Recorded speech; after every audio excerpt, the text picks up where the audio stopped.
The Philippine Good Regulatory Principles, or PGRP, are a set of principles outlining good regulatory practices. Government agencies can align their regulatory processes and activities using the PGRP. We aim to have regulators that are able to create and adopt regulations that do not add undue regulatory burden to the transacting public. The Anti-Red Tape Authority, or ARTA, in accordance with its mandates as prescribed under Republic Act 11032, will promote these principles so that businesses and regulated entities understand what they can expect from regulators. Let's learn the principles together. Principle 1. Clarity.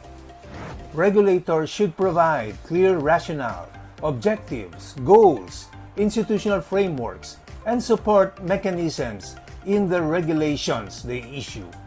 Principle 2. Legal and empirical basis. Regulators should ensure that all regulations come from sound legal and empirical basis which validate new or continuing government intervention. Principle 3. Cost versus benefit. Regulators should issue regulations that benefit society, justify costs, reduce unintended effects, and minimize negative impact to the economy, society, and the environment. Meanwhile, in Principle 4, Assessment, regulators should assess and consider all policy options, including non-regulatory interventions, through regulatory impact assessment. Principle 5, Engagement.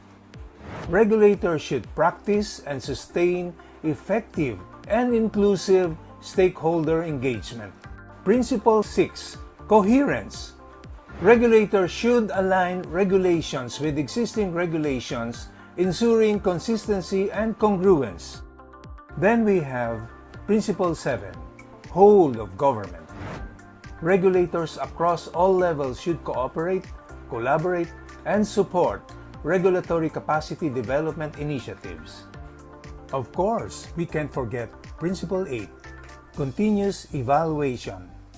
Regulators should review and evaluate regulations to determine continued relevance, efficiency, and effectiveness. In Principle 9, Competition. Regulators must ensure that regulations are compatible with competition and with principles on trade and investment facilitation on both domestic and international levels. Last but not the least, Principle 10, Risk Management. Regulators should undertake risk management in drafting and implementing regulations.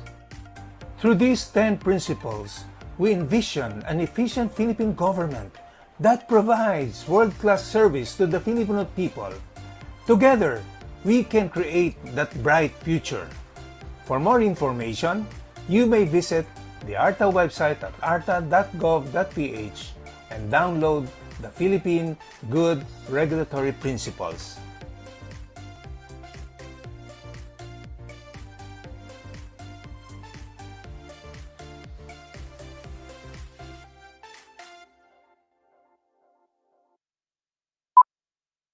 Alam niyo ba, ang government service ay simbilis lang na 3, 7, 20. 3 days sa mga simpleng request, 7 days sa mga komplikado, at 20 days para sa mga nangangailangan ng teknikal na pagsusuri. 3, 7, 20. Yan ang ARTA, walang arte. Pag lumagpas sa takdang panahon, ibig sabihin, approve na yon. ARTA, Anti-Red Tape Authority.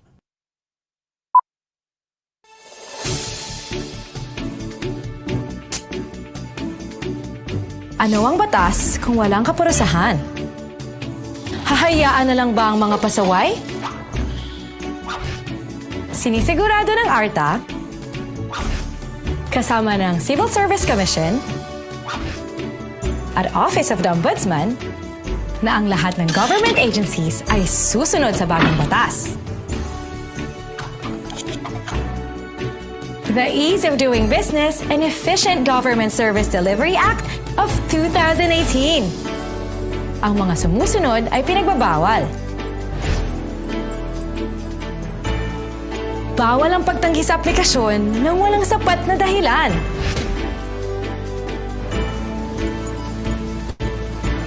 Bawal ang pagdagdag ng requirements o bayad na higit pa sa nakasaad sa Citizens Charter. Bawal ang di pagbibigay ng abiso bago tanggihan ang application. Bawal ang di pag-aasikaso ng request sa prescribed processing time. At lalong-lalo na, bawal ang pakikipagsabwatan sa mga fixers. Sa first offense, may nakapataw na suspensyon. Sa second offense, matatanggal sa serbisyo at wala pang retirement benefits. Mamumutahan pa ng 500,000 to 2 million pesos. At makukulong hanggang 6 na taon. Kaya huwag kalimutan, alamin at sundin ang batas.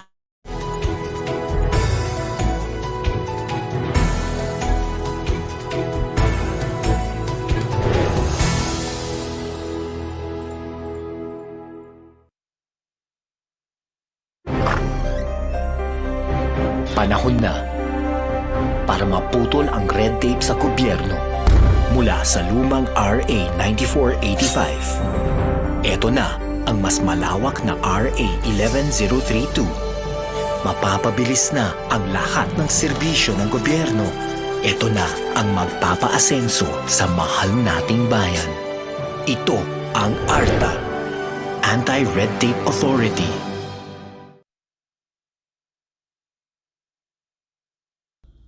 Policies are meant to address problems in your agencies. But how can you be sure that they do not cause any undue burden to your stakeholders? Republic Act 11032 requires the Executive Department, including the national government agencies and offices, government-owned and controlled corporations, local government units, and other instrumentalities to subject their proposed and existing regulations affecting a large number of groups or facing numerous oppositors to Regulatory Impact Assessment or RIA. An agency using RIA examines the impacts of different policy options it has. This is to identify which is the most economical and beneficial for the Filipino people. The outcome of the assessment or the regulatory impact statement shall be submitted to the Anti-Red Tape Authority or ARTA for its review and recommendation, being the central oversight body for RIA. In October 2021, ARTA has launched the RIA Manual. The reference indicates a step-by-step guide in preparing RIA to easily aid government agencies. It is free for download at www.arta.gov.ph.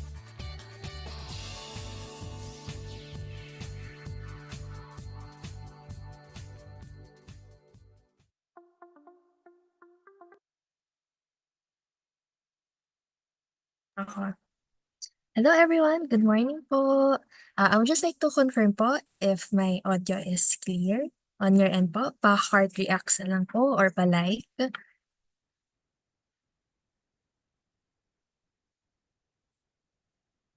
Ayan, thank you so much po for thank you po for confirming.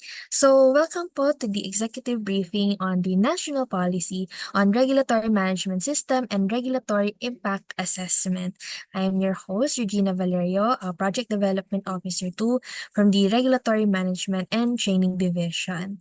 So again, for those who are logging in po sa Zoom, again, welcome po to the executive briefing and to our online viewers. We are live po kasi sa ARTA social media pages.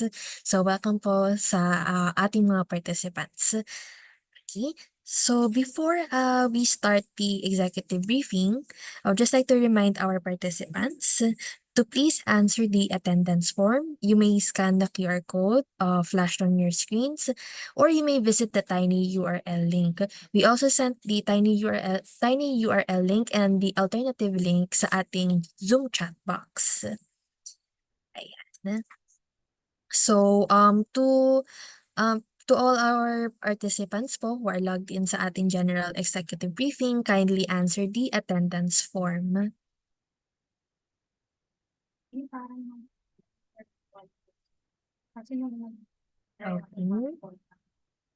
And so, we are live po, for those who are asking, no, so we are live po sa ARTA YouTube channel. So, if you could search Anti-Red Tape Authority sa YouTube, the live stream po will pop up po.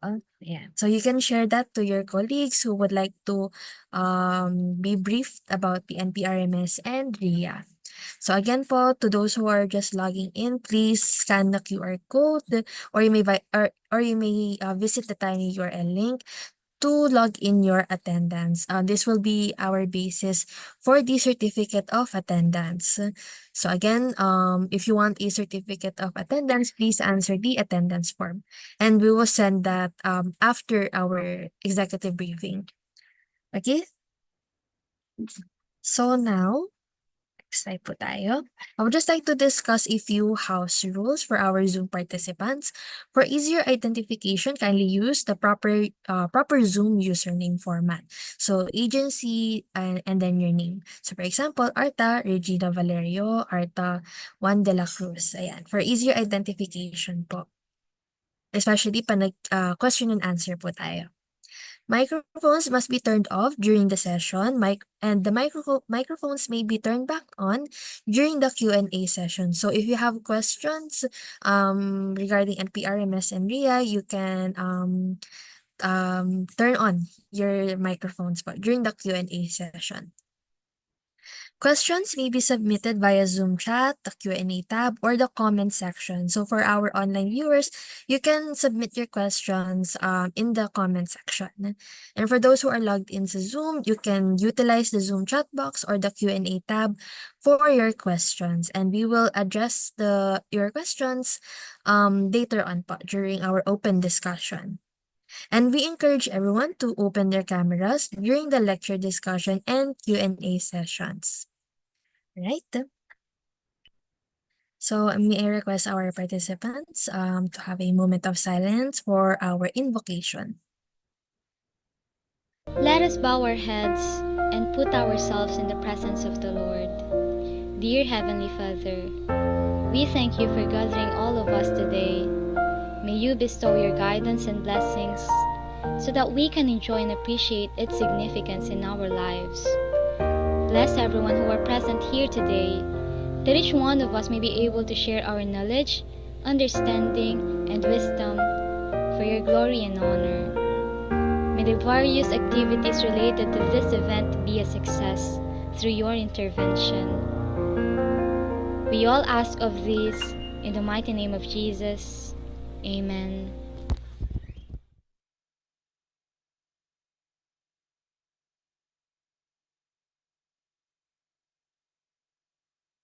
Sorry, naka-mute pala ako. Okay? So, I would like to discuss po our program flow for our executive briefing. So we had our registration, introduction, and invocation. And from 9:10 to 9:20, we'll have a opening remarks to be delivered by the Undersecretary Gerald G. Divinagracia, Deputy Director General for Operations of the Anti-Red Tape Authority. 9:20 to 9:30, we'll have an expectation setting. 9:30 to 10:20, we'll have a briefer on the national policy on regulatory management system, followed by a question and answer section. 10:35 to 10:45, we'll have a 10-minute health break para lang po ma-digest po natin yung NPRMS briefer. Yan. And from 10:45 to 11:30, we'll have a briefer on the regulatory impact assessment, followed by another question and answer section.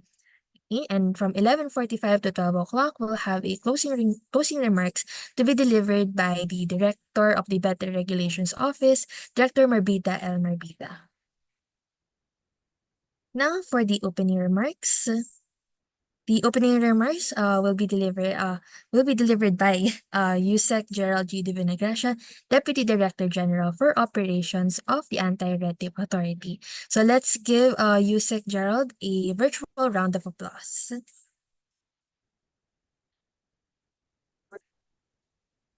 Good morning to our participants who are in the Zoom meeting and to our Facebook Live viewers. Welcome to the General Executive Briefing on the National Policy on Regulatory Management System and Regulatory Impact Assessment. This half-day briefing is designed to provide you with a comprehensive understanding of the salient points of the National Policy on Regulatory Management System and the Regulatory Impact Assessment. The passage and implementation of the Republic Act 11032, or the Ease of Doing Business and Efficient Government Service Delivery Act of 2018, is considered as a breakthrough in establishing a formal and requisite regulatory management system, or RMS, that is critical in reducing regulatory burden and improving regulatory quality. The RMS provides the effective implementation of Regulatory Impact Assessment, or more commonly known as RIA, which is also one of the key features of the law. RIA is crucial to the success of regulatory reform initiatives, as this will ensure that regulations are as effective and efficient as possible and does not add undue regulatory burden in our society. In line with President Ferdinand Bongbong R. Marcos Jr.'s vision for bureaucratic efficiency, this will allow our policymakers and stakeholders to coordinate and align our regulations across different layers of the government. I encourage all participants to actively engage in today's briefing, share your experiences, and collaborate towards our common goal for bureaucratic efficiency. We can develop regulations that are not only effective, but are also truly serve the people. Together, let us make smarter initiatives for a better Philippines. Thank you and good morning to everyone. All right. Thank you so much, Yusek Gerald G. Divinagracia, the Deputy Director General for Operations of the Anti-Retrieval Authority. So let's give him a virtual round of applause. Yan. Okay, so now we'll do an expectation setting. So just so everyone is informed, this is a general executive briefing on the National Policy on Regulatory Management System and Regulatory Impact Assessment. So the objective of this orientation is to discuss the ARTA MC 2022-06, or the establishment of NPRMS, and the Regulatory Impact Assessment. At the end of the activity, the participants are expected to conduct knowledge management transfer session within your agency or within your LGUs para po ma-institutionalize po natin ang regulatory management system. Now, as mentioned, we'll be discussing the ARTA MC 2022-06, or the establishment of NPRMS. So, to get an access po of the memorandum circular, you may scan the QR code or you may visit the link below to get a copy of the memorandum circular. So, for the link po, you can visit arta.gov.ph/NPRMS. So we'll also send that in our Zoom chat box. So we'll give you time po to scan the QR code.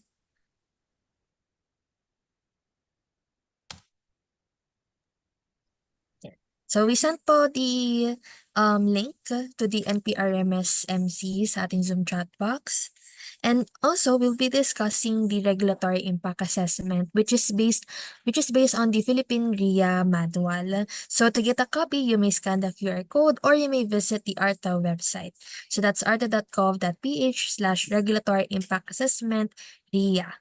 Okay, so we'll also send that sa ating Zoom chat box. Para po habang nagdi-discuss po ang ating resource speakers, you have a guide po while we're discussing. Okay? Yan. So again, we sent the materials sa ating Zoom chat box. And again, this is available po sa ARTA website. So you can just visit arta.gov.ph. Right?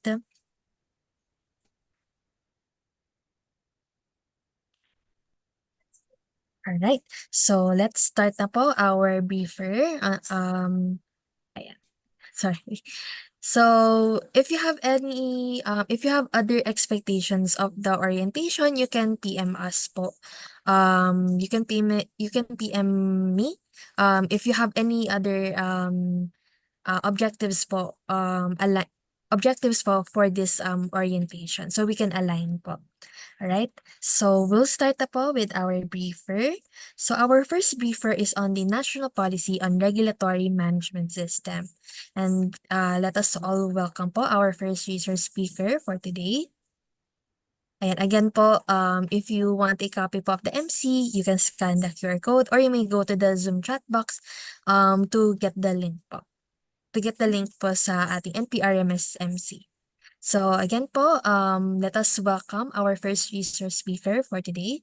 She is the Project Development Officer 2 of the Better Regulations Office, Sectoral Division A.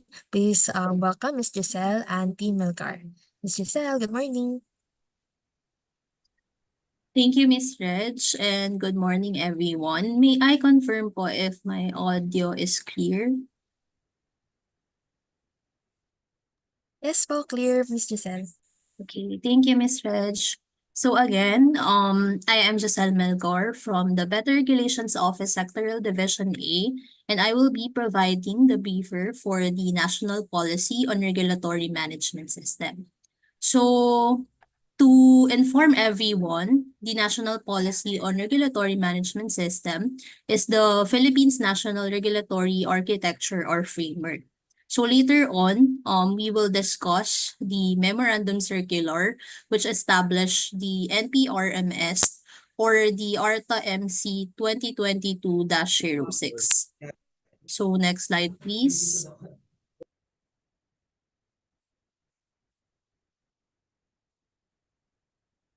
Okay. So before we delve into the specifics of the Memorandum Circular, let us start by defining what regulatory management system is. So the RMS is a set of policies, institutions, processes, and tools that governments use to develop, implement, and enforce regulation. So according to the 1995 Organization for Economic Cooperation and Development Guidelines on Good Regulatory Management, there are four components of the regulatory management framework. So as seen in your screen, we have the following: regulatory policies, regulatory tools, regulatory institutions, and regulatory procedures. So let us define each of the element. So first, regulatory policies pertains to the regulatory instruments used in achieving the government's objective in the form of regulations, rules, and other instruments to deliver better economic and social outcomes and thus enhance the life of citizens and businesses. And we also have the regulatory tools, which refers to the mechanism we employ to ensure better regulations. So what are the examples of the regulatory tools? We have the sunset provisions or the review clauses of the regulations. We have the public consultation requirements, the regulatory review and evaluation, and of course, we have the regulatory impact assessment.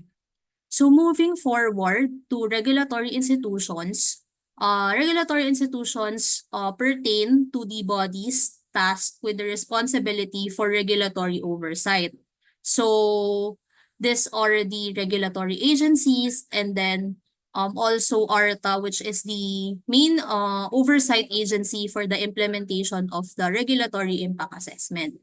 And then finally, we have the regulatory procedures, which pertain to the administrative procedures, controls, the due process requirements, and the rules on giving notices and communication, as well as trainings.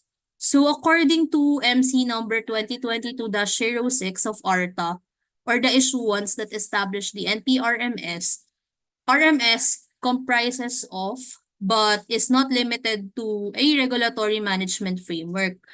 So we will see later on the similarity in the NPRMS framework as well as the study that was published by the OECD. So in a nutshell, the goal of RMS is to ensure that regulations are effective in achieving the intended objectives while also minimizing the negative impacts of a regulation on businesses and individuals. Next slide, please. Okay. Okay, so according to the study of Dr. Gilberto Llanto in 2015, the four basic elements that I mentioned a while ago is present in the Philippines. However, there is no integral parts or no coherent parts and coordinated RMS in the country. So this is primarily because the agencies operate in silos. So kanya-kanya pong operations. So the key features of the RMS are not integrated or harmonized into one institutionalized policy or framework. So as you can see, we are introducing something new to agencies through the development of the NPRMS, and we will later on see how this was institutionalized by the authority. So apart from that po, no, the study also pointed out that there is no strong central oversight body or institutional mechanism to ensure the review of new and existing regulations and to hold accountable agencies for promoting a whole of government approach on regulatory reform. Next slide, please.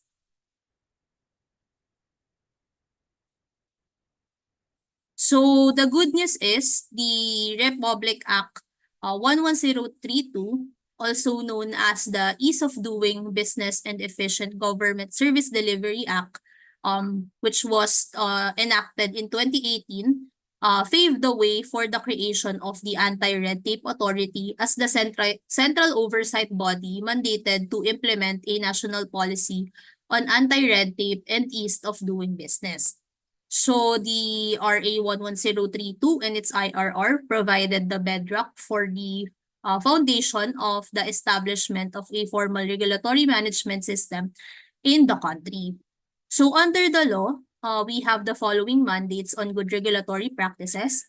First, the review of proposed major regulation using the regulatory impact analysis.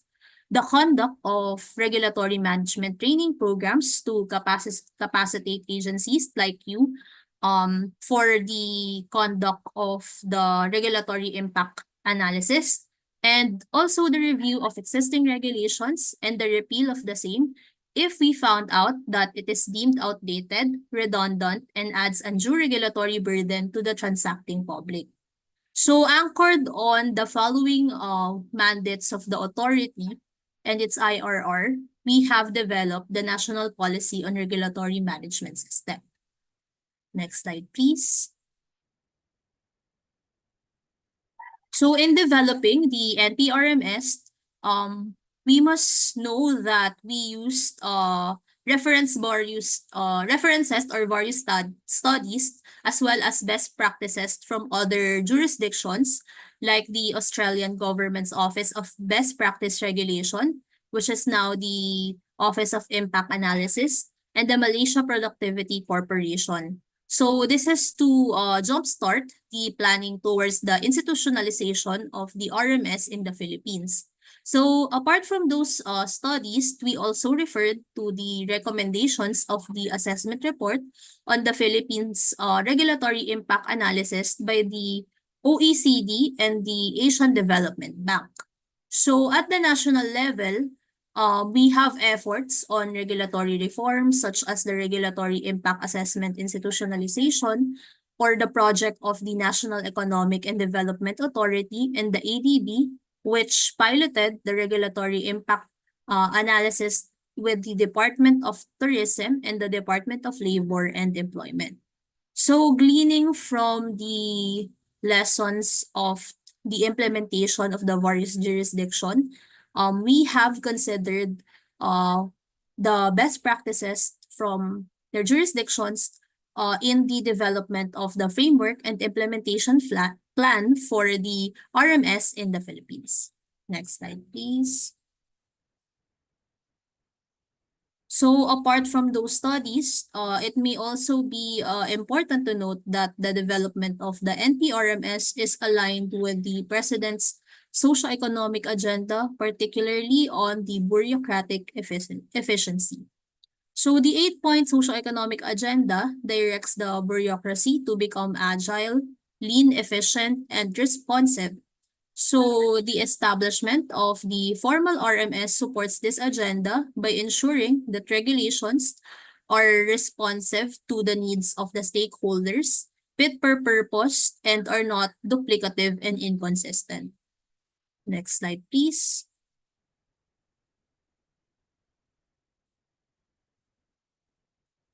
So, I hope po daw that everyone, kahit we are here in this briefing, are already aware of the memorandum circular on the National Policy on Regulatory Management System.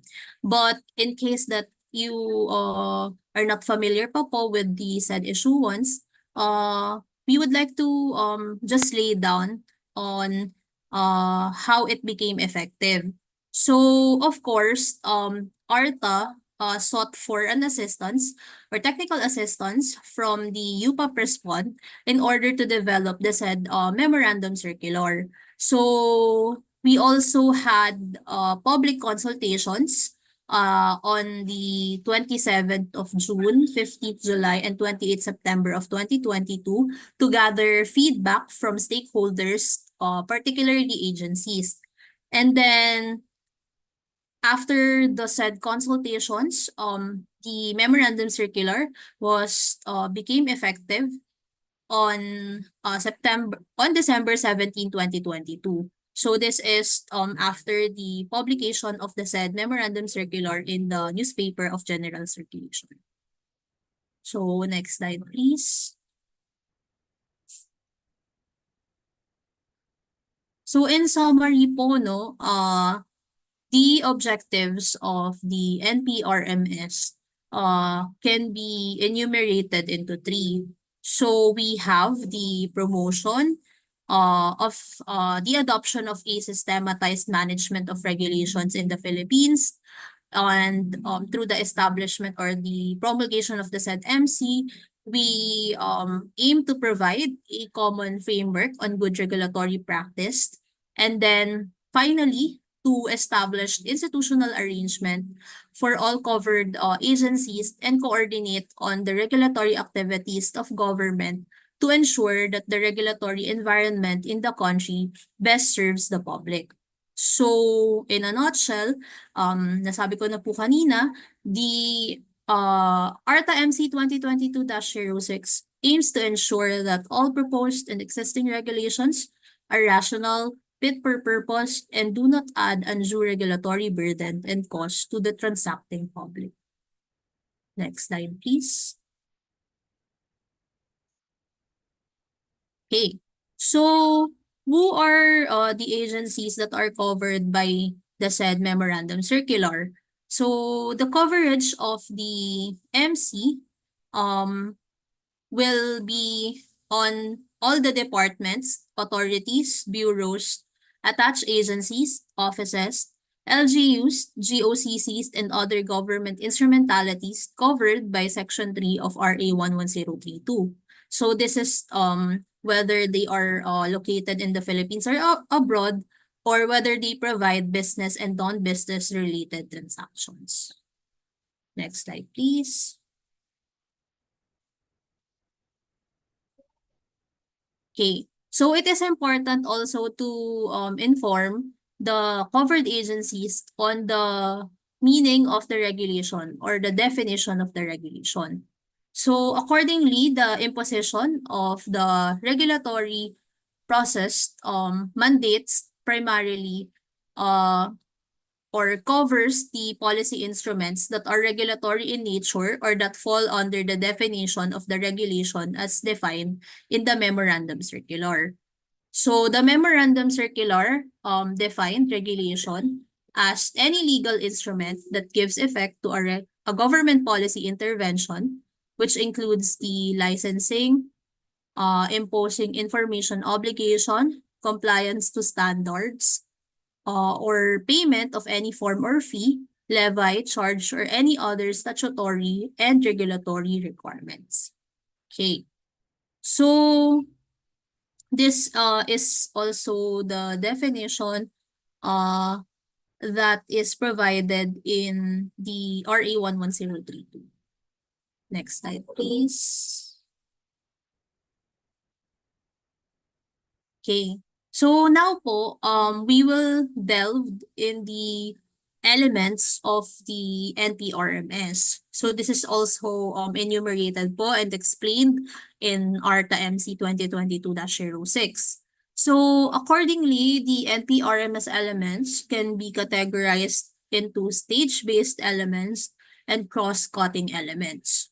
So government agencies po are encouraged to adopt the life cycle approach to regulation making.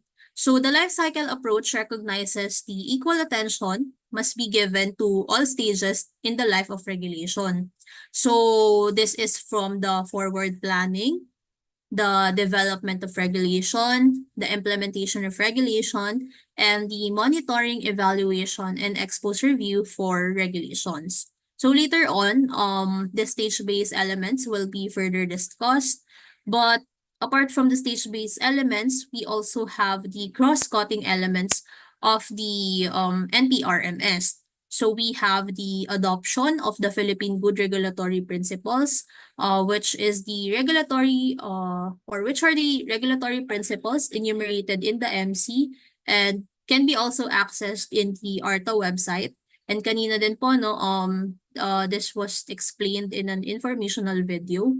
And then, apart from the PGRP, we also have the element of consultation and stakeholder engagement, the adoption of plain language for regulation, the provision of digitalized versions of regulations and other documents for public's reference, the formation of interagency or sectoral-based regulatory systems that will harmonize, streamline, and coordinate regulatory action, and the conduct of regulatory management training programs to capacitate the government agencies, NGAs, LGUs to comply with sound regulatory management practices. Next slide, please. Okay.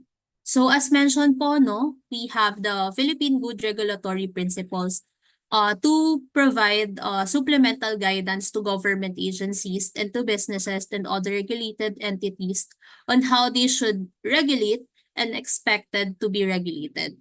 So the PGRP was put in place to serve as a guide for regulators to provide policies, procedures, organizational values, behavioral and service standards, and to guide businesses and other regulated entities.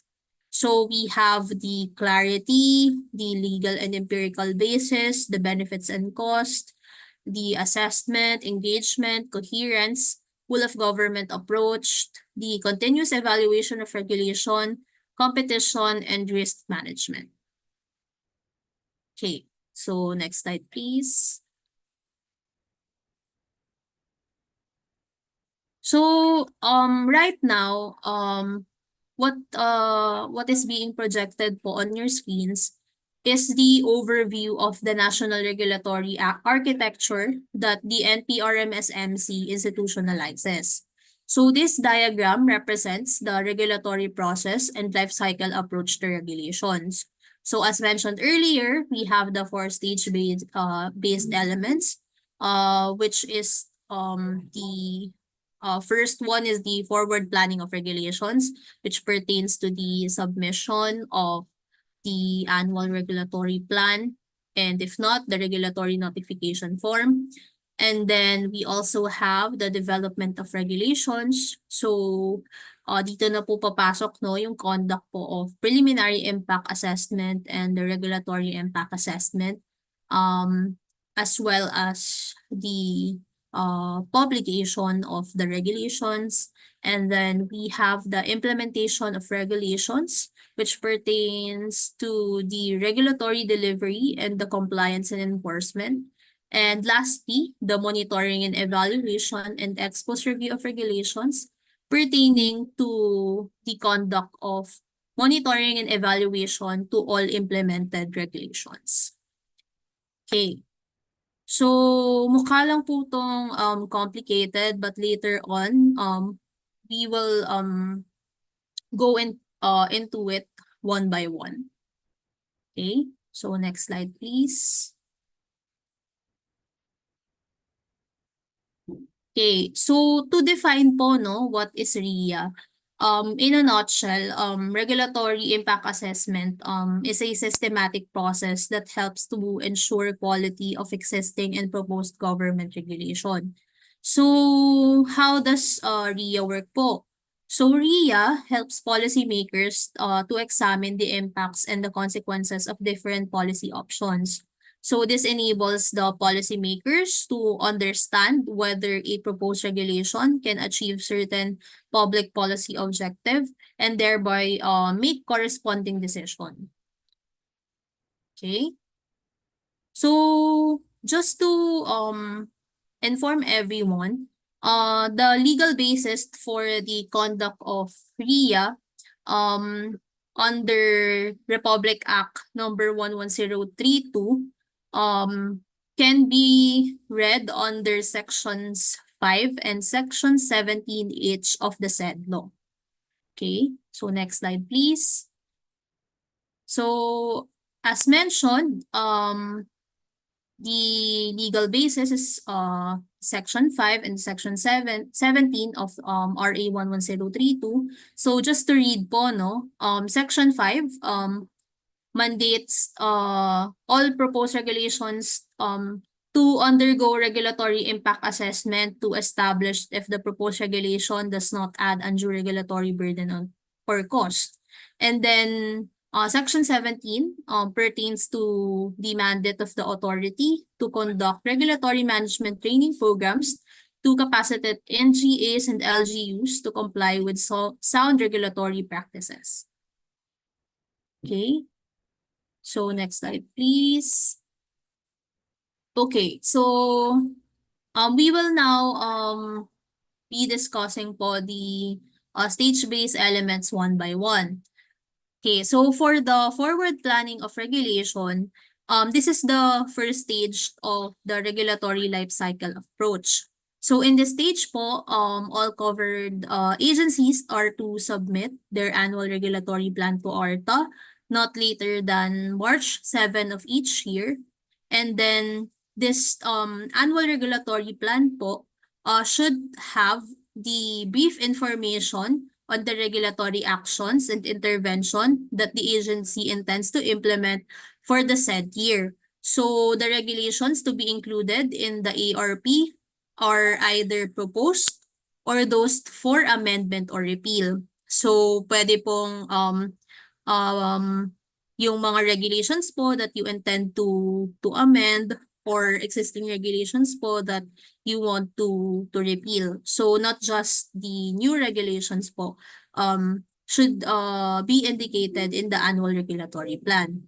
So to just give the agencies the information on ano po yung mga laman ng ARP natin. So enumerated po on the screen are the following. First, we have the identification, description, or updates on expected regulatory actions or changes.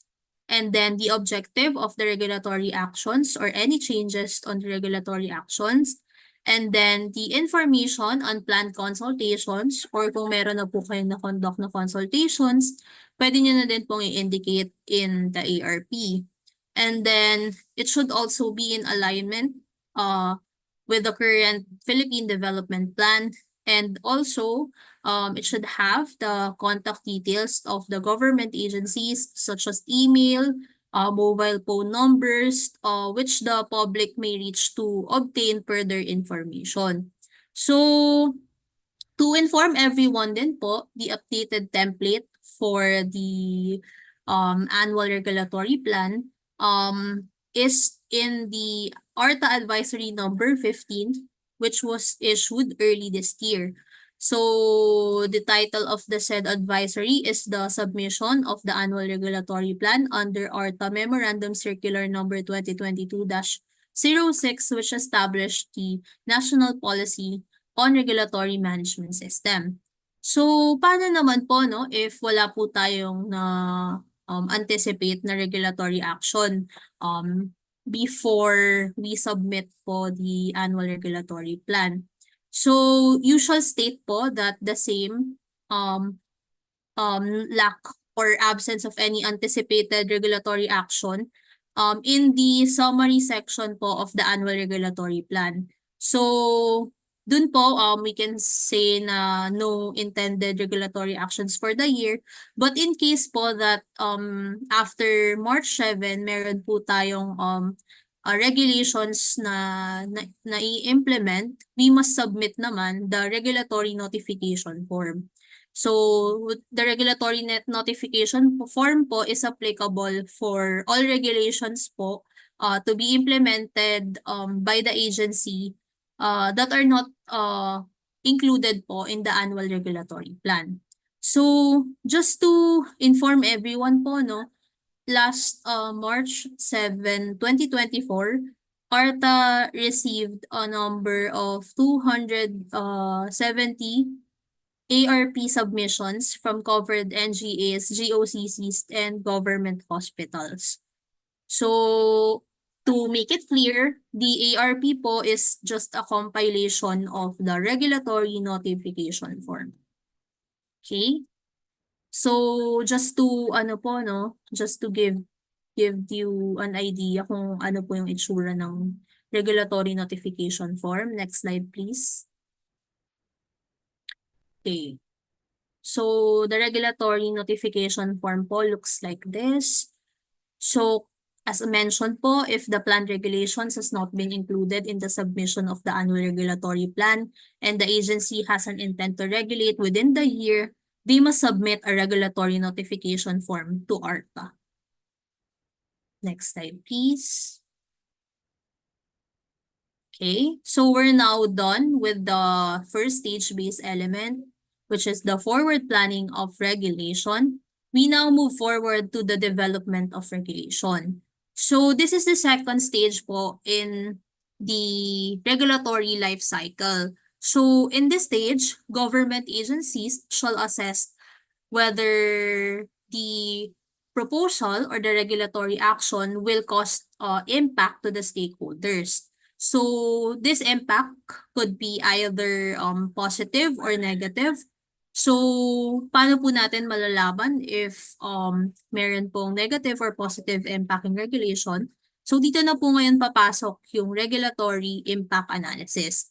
So the entire RIA process po covers the conduct of the preliminary impact assessment, which is the submission of the preliminary impact statement to ARTA, and then the conduct din po of the regulatory impact assessment if the regulation to be implemented is classified as major based on the proportionality rule and the submission of the RIS. Okay. So ano po ba yung itsura ng preliminary impact assessment template natin? Next slide, please. Okay. So, after we submit our regulatory notification form, dun po sa regulatory notification form, we have the classification of regulation. So, for example, you identified that the regulation is minor, then you will now have to submit a preliminary impact assessment template or a preliminary impact statement for ARTA's review. So, agencies at this point may also request for hand-holding or checkpoint meetings with ARTA so that we can guide you on how to improve your preliminary impact statement. Although we have po the RIA manual, no, that guides agency on how to conduct the preliminary impact assessment, we are also open po for hand-holding session. So, just to define po what the preliminary impact assessment is. So the PIA po acts as a tool to filter out lower impact proposals that are not requiring a full regulatory impact assessment. So in this level, the agency must provide a level of detail that will enable ARTA to assess whether a full RIA will be required in the assessment of proposed regulations, and if the regulation is classified as minor or major based on ARTA's proportionality rule. So in this section, in the sections of the preliminary impact assessment template or the preliminary impact statement, the agency will have to identify the policy problem and then identify as well the policy objectives, identify the policy options to address the policy problem. So this policy options should be a minimum of 3 policy options. And then the information on the plan consultation or consultations already conducted by the agency, and also the conclusion and the recommended option based on the assessment of the regulatory agency. So after filling out the template or after having the preliminary impact assessment, the said document shall be submitted for authorities to review. Okay, next slide please. So kanina po I was mentioning the proportionality rule. So of course, ARTA recognizes that it will be impractical, expensive, and inefficient to subject all existing and proposed regulations to regulatory impact assessment. So we acknowledge that this will cost resource constraints in terms of time, staff, budget, in case that the regulation will undergo full regulatory impact assessment. So with that, the authority develop a threshold or proportionality rule in determining whether the proponent needs to conduct a regulatory impact assessment of a proposed regulation. So the EODB Act provides that all proposed regulations are in principle to be subject to RIA, but in accordance to the proportionality rule determined by the authority, minor regulations will now not undergo or not required to undergo regulatory impact assessment.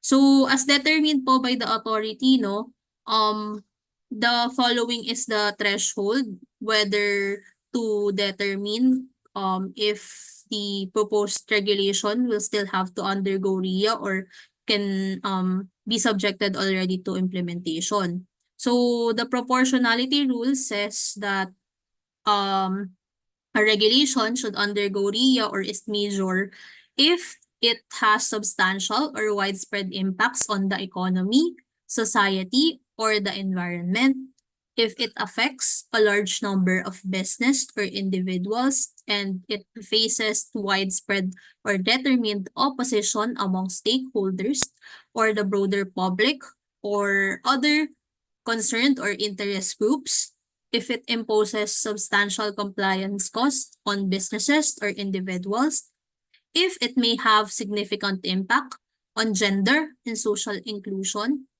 if it will cause significant environmental damage, if no government action will be promulgated or will be done by the agency, if it has a restrictive impact on market competition, if there is a lack or incomplete evidence provided in the submitted preliminary impact statement, and if the pilot implementation of the regulatory proposal resulted in a substantial or negative impact based on the ex-post review conducted by the agency.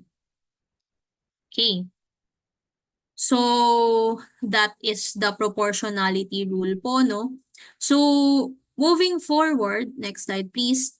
If may isa po tayong na-checkan dun sa proportionality rule based sa assessment ni ARTA.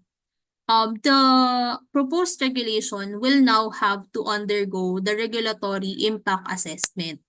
So the authority will be assessing the regulatory impact statement submitted by the agency, which should have the following information: the policy problem, the policy objectives, the policy options to address the problem, and the analysis of those options, the information on the plan consultation or consultation conducted, the conclusion and recommended option, how you intend to implement and enforce the said regulation, and also your plan for monitoring and evaluation. So if we will compare po the RIS to the PIS, RIS now requires you to provide a more detailed information and in-depth analysis for your proposed regulatory action. So also another difference, if you will be able to see po the templates, RIS has more sections than the PIS. So it has 8 sections while the PIS has 6 sections. So again po, no, these templates are available in ARTA's website and also in the Regulatory Impact Assessment Manual. So both of which can be downloaded in the ARTA's website. Next slide, please. Okay. So in relation po, no, to the proportionality rule that I discussed a while ago, we would like to share with you din po that regulations have the following classification. So as mentioned, we have po yung major and minor. So yung major regulations are those regulations that meet the ARTA's proportionality rule. So as discussed din po a while ago, if deemed major po ang ating regulation or regulatory action, it will now require a full regulatory impact assessment and must undergo ARTA's review. And then, if hindi naman po natin na-meet yung proportionality rule, or those regulations po that have no expected significant impacts, this will be classified po as a minor regulations. So minor regulations do not need to undergo full regulatory impact assessment. So apart from the two classification po of regulation, no, we also have the emergency regulation. So emergency regulation po are regulations which under exceptional circumstances requires immediate response. So ano po yung mga example nito? It could be national emergencies, so guidelines with definite but limited timeline as provided by law, yung mga IRRs po na merong specific time wherein kailangan na pong ma-implement yung IRRs ng laws. And then those regulations po in response to national emergencies. So for this case po, the submission of proper documentation to ARTA can be done na po post-promulgation or issuance of the said regulation, since we deem that this regulation is an emergency one. And then we also have po the exempted regulation, which regulations that are identified to be outside the scope of the regulatory impact process. So ito po totally we do not require any submission from agencies since this is outside the scope of the RIA process. Next slide, please. Okay, so ano po ba yung mga example nitong exempted regulations?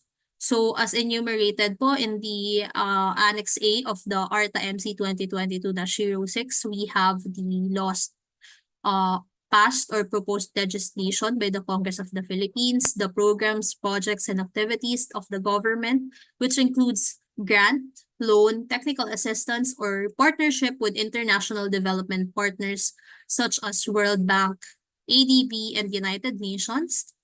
Taxation or other measures that are intended purely for revenue-raising purposes, and budget-related issuances pertaining to preparation, execution, and accountability of the national budget or operating budget, organization, staffing, position classification, compensation-related, and those pertaining to systems and productivity improvement policies and guidelines.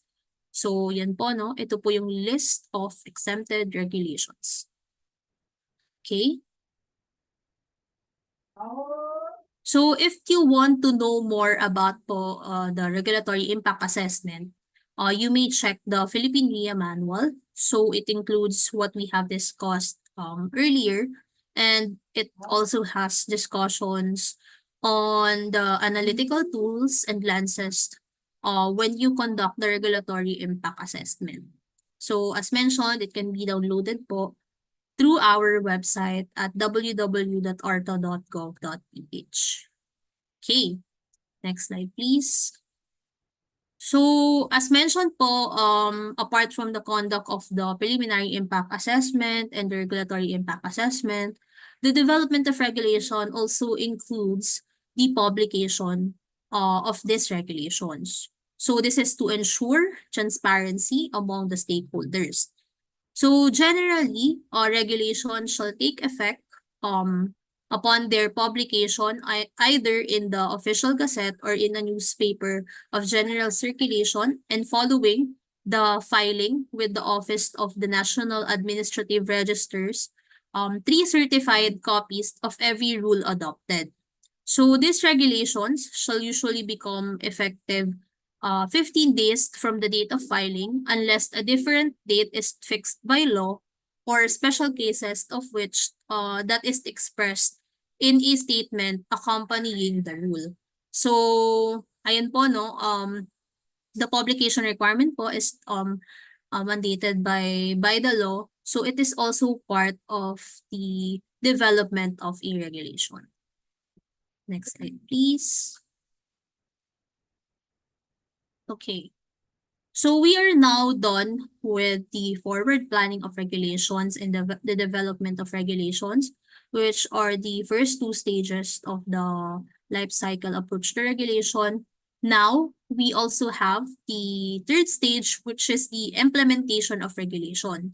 So these are already being done by the regulatory agencies. So we have 2 options, the regulatory delivery and the compliance and enforcement. So 2 means by which we can implement a regulation. So as for regulatory delivery po, the government agencies po shall be responsible for putting in place the processes and resources needed to implement activities or services resulting from regulation. Whereas for the compliance and enforcement, the government agencies shall be responsible for promoting regulatory effectiveness by developing and implementing compliance and enforcement strategies. So it is important that we monitor on how we implement the regulation after its promulgation. Next slide, please. Okay. So, finally po, no, the 4th stage, which is the monitoring and evaluation of and ex post review of regulation. So, ang regulatory process po natin, it does not end with the implementation of the regulation. So, government agencies shall be responsible po for ensuring that regulations continually meet their policy objectives and review the regulations on a regular basis. So, there must be a monitoring, evaluation, and ex post review of regulation, which requires agency to monitor regulations as soon as it is implemented. So, for the regulations po that are issued post Republic 11032, the following po are the triggers for ex post review. So, for major regulations po with ex ante RIA or those po na subject to regulatory impact assessment, the proposed or the recommended timeline for review is what is specified po in the ex ante RIA. So it could be within the timeline specified as well in the sunset clause of the regulation or the embedded review clause of the regulation. So either of which can trigger the agency to review the implemented regulation. So for those naman po that are considered minor regulations or regulations that did not undergo full RIA but only subjected to PIA, not later than 5 years after the implementation or within the timeline specified in the embedded review clause of the regulation.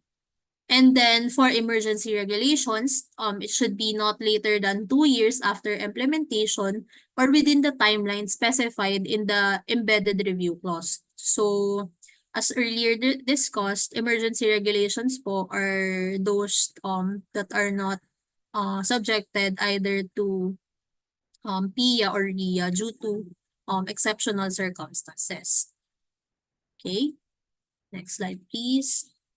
So just to share with you po the timeline for the pilot implementation of ARTA MC 2022-06. So in May to June 2023, ARTA conducted general orientations about the NPRMS, and then in September to December, ARTA review the PIS and the RIS interim assessment guidelines. And then following that conduct of review in January to February 2024, we had ARP orientations prior the submission of the ARP on March 7. And then we also had consultations with DILG and pilot LGUs. And then in January, March, and June of 2024, we also had write-shop on the proposed amendments to MC 2022-06 and the RMS guidelines for LGUs. So, to inform everyone po, the ARTA MC 2022-06 po only covers government instrumentalities, national government agencies, and government owned and controlled corporations. So therefore, ARTA is now in the process of developing a guidelines for the local government units. And then in June to August 2024, since we are also now in the process of amending PARTA MC 2022-06, we had online survey consultation po. And then we also had public consultation on the proposed amendments to MC 2022-06 in August 2024, and the public consultation as well for the RMS guidelines for LGUs in September 2024. So also we are in the process of developing a guidelines for the post-implementation review indicated in the ARTA MC 2022-06. Okay, next slide please. So ito po from our pilot implementation, just to be transparent with everyone, these are the comments and recommendations po we gathered from different government agencies. So first, to consider the harmonization with other RMS documents like the RIA manual, RIA workbook, and other relevant issuance. To develop clear guidelines on the review of RNF, PIS, and RIS, including the period for review, and also to adopt best practices on the preparation, endorsement, and review of RNF, PIS, and RIS.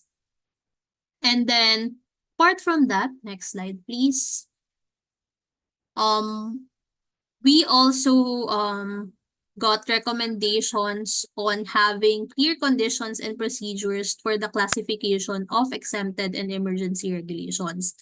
And the agencies also recommend to leverage the whole of government re-engineering workshop for process streamlining and to adopt a digitalized and simplified PIS template or form for NGAs GOCCs and LGUs that should be easy to fill out and accomplish. And then finally, to develop an RMS guidelines for LGUs. Next slide, please.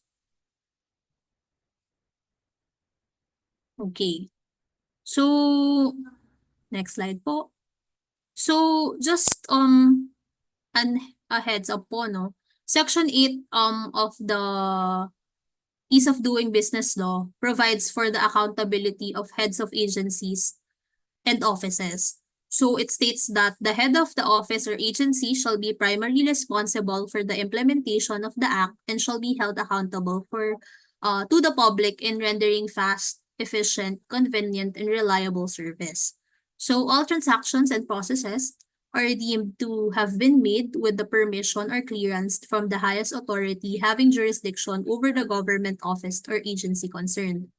So as you can see on your screen, this is the one of the best practices po, no, from the agency for the pilot implementation po of RIA. So some agencies have developed a clearinghouse wherein they have embedded na po the conduct of PIA and RIA in their policy making process. So they have also established a committee wherein they will have someone po to vouch for the PIS or RIS that the proposed or the bureau proposed for implementation or amendment. So this is just an example po of one of the best practices for the pilot implementation of the NPRMS. Next slide, please.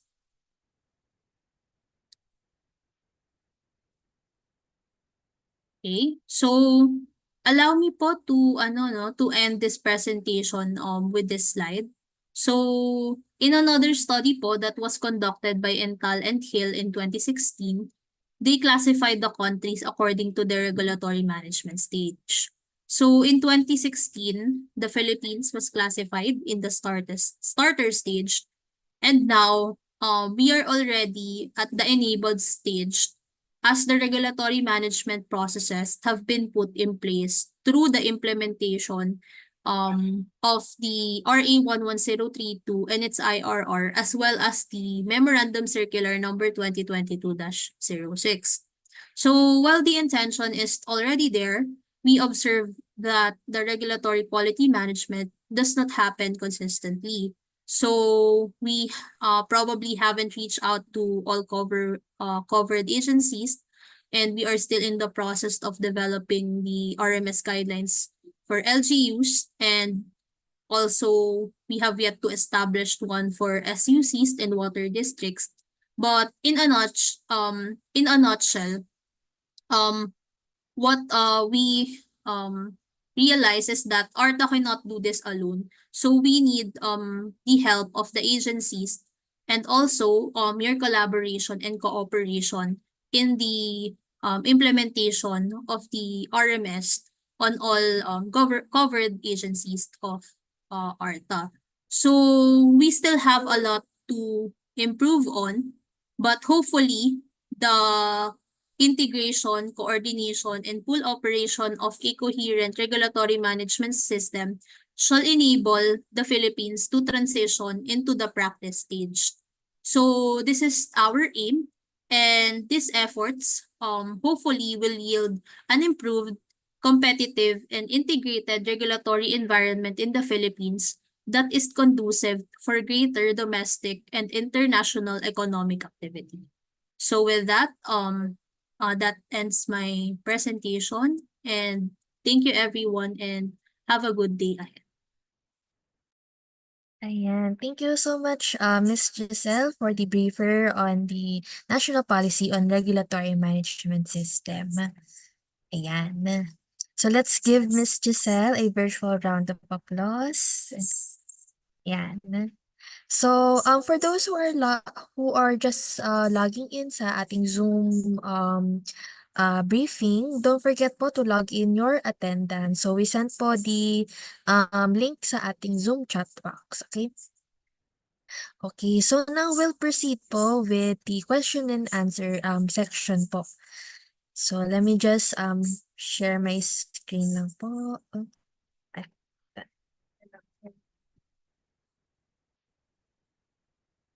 Okay, so if you have questions po or clarifications regarding NPRMS, you can use the Zoom chat box or the Q&A tab. And for those who are watching sa ating YouTube live stream and sa Facebook, you can submit your questions po sa comment section. So first question po, ay, napalik ka. Ay. Okay po, question po for Miss Giselle, clarifications po regarding NPRMS. So what are the legal obligations and potential liabilities of agencies or organizations in relation to compliance with NPRMS? So again po, Ms. Giselle, the question is, what are the legal obligations and potential liabilities of agencies or organizations in relation to the compliance with NPRMS? Okay po. So, we don't have a definite legal obligation or liability for this, but as mentioned po, this is mandated under the law to be done by the agencies, and also the accountability of heads of agencies are also um indicated po in the law. So the heads of agency shall be primarily responsible for the implementation of the said act or the ease of doing business law. And apart from that, um more on the liabilities po, no, we also have developed po yung ating PGRP recognition and awards program, in which we aim to incentivize agencies for conducting good regulatory impact assessment, or for having incorporated the principles and the elements of the NPRMS in the regulatory making process. So yun po for that question, Ms. Reg. Okay, thank you, Ms. Giselle. Next question po. How does the NPRMS ensure consistency with existing national laws, and are there safeguards to prevent regulatory overlap or conflict with other policies? Okay. So for that po, no, in terms of harmonization in other laws, we have in the MC the regulatory cooperation. So we encourage po the whole of government approach whenever agencies implement and develop regulations. So it is important for agencies to cooperate and collaborate whenever there is a planned regulatory action that will affect the stakeholders. So with that, what we recommend the agencies is to consistently coordinate with each other whenever a regulation is proposed to be implemented. Okay. So yun po, no, Ms. Reg. Okay, thank you, Ms. Giselle. Regarding naman po the guidelines for SUC, so the question is there already an issuance on RIA applicable to SUCs? Okay. Okay po. So for SUCs po, sir, we have yet to develop a specific guidelines po, no, for compliance of SUCs. But since we are yet in that process po, what we recommend to SUCs is to incorporate the principles of RMS, or to adopt the principles of RMS whenever they review the regulations, or they amend or propose to implement a regulation. So you can apply na po the general provisions of the NPRMS MC, the MC 2022-06, while waiting po for the specific guidelines po from the SUCs. But you are not yet required po to submit any compliances such as the annual regulatory plan and the other documents po that are indicated in the memorandum circular. Ayan, thank you, Ms. Giselle. And speaking po of compliance with the submission of ARP, we received a question po, no? If we state that there will be no expected regulatory actions or changes for the year sa ARP, will it not affect our compliances to avail of PBB or any upcoming performance bonus for government agencies? Okay po, no? That's a good question po. So, in ano po kasi, in ARTA MC 2023-08, included po sa functions ni CART that the agency must comply din po with the requirements of the RIA. So, I'm not yet sure po no if meron na pong parang monitoring system on the CART. But just to take note po na one of the functions po of CART, which is one of the category din po yata for the PBB. One of the functions po ng CART is to comply po with the RIA requirement or to adopt po the NPRMS elements. So therefore, the agencies shall comply with it po given that it's one of the functions po of the Committee on Anti-Red Tape. Ayan, thank you, Ms. Giselle. Another question po. Considering the tedious process of policy development or revision, do we need to submit a new policy for ARP yearly? Yes po, no ma'am. As indicated po in ARTA MC 2022-06, the agencies po are mandated to submit an annual regulatory plan whenever you have an intention to promulgate a new regulation or to amend or repeal an existing regulation. So this is to inform the stakeholders po on the planned regulatory actions by the agency each year. So as mentioned naman po a while ago, kung wala naman po kayong na-identify na regulatory actions prior the submission on March 7, you can still submit a regulatory notification form indicating the plan for a regulatory action within the year. So yun po yung sa requirement po ng ER. Okay, thank you, Ms. Giselle. We can entertain one more question po before we proceed to our 10-minute health break. So regarding naman po sa mga exempted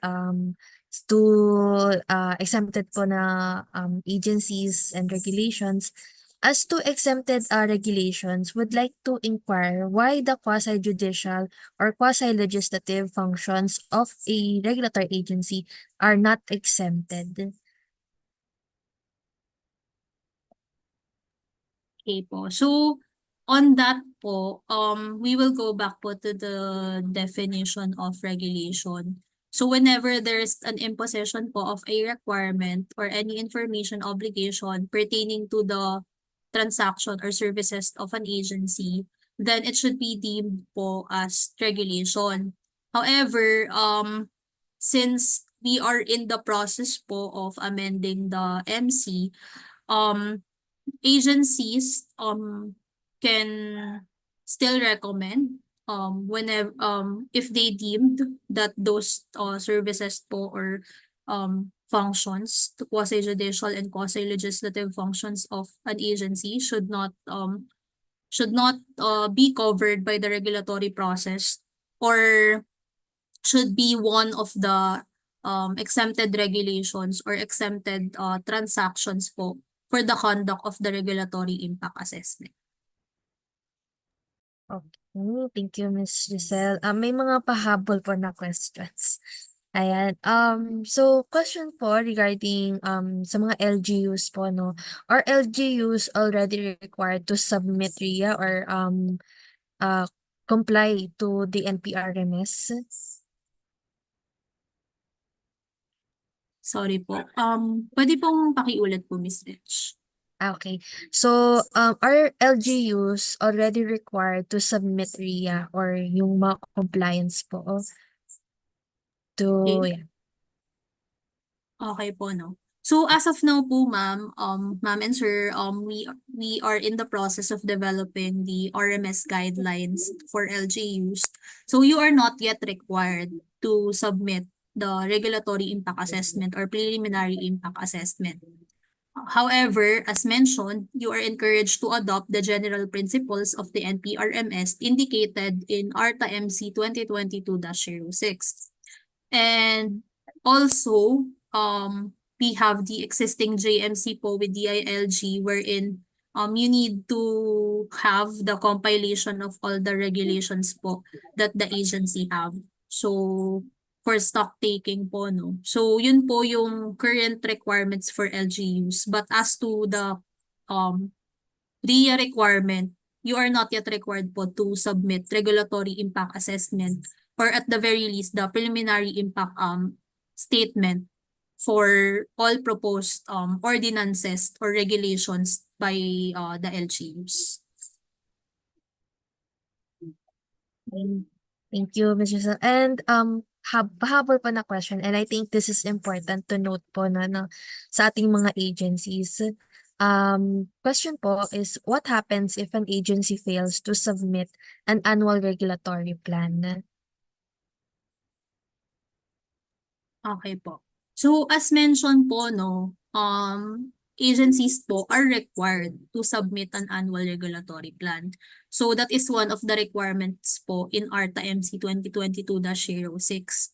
Pero in case po talaga na hindi po kayo nakapag-submit, pero you will intend to have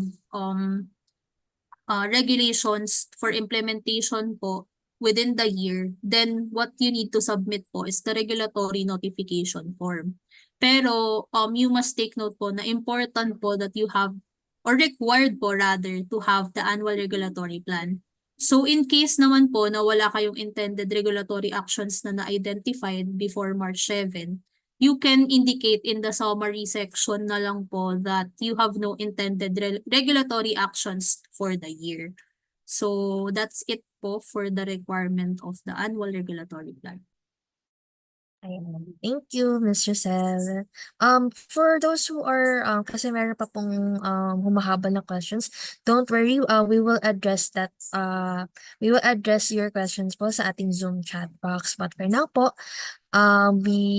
we will proceed na po with our 10-minute health break. So again, thank you, Ms. Giselle, for answering the questions. And for those who are still submitting questions, we will address that po sa ating Zoom chat box.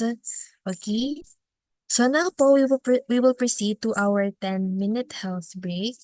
So para po, if you have clarifications or if you need a bathroom break, this is the time po to, ayan po, to do that. So again, we'll give you a 10-minute health break para po ma-digest po natin yung discussion ni Ms. Giselle. Okay?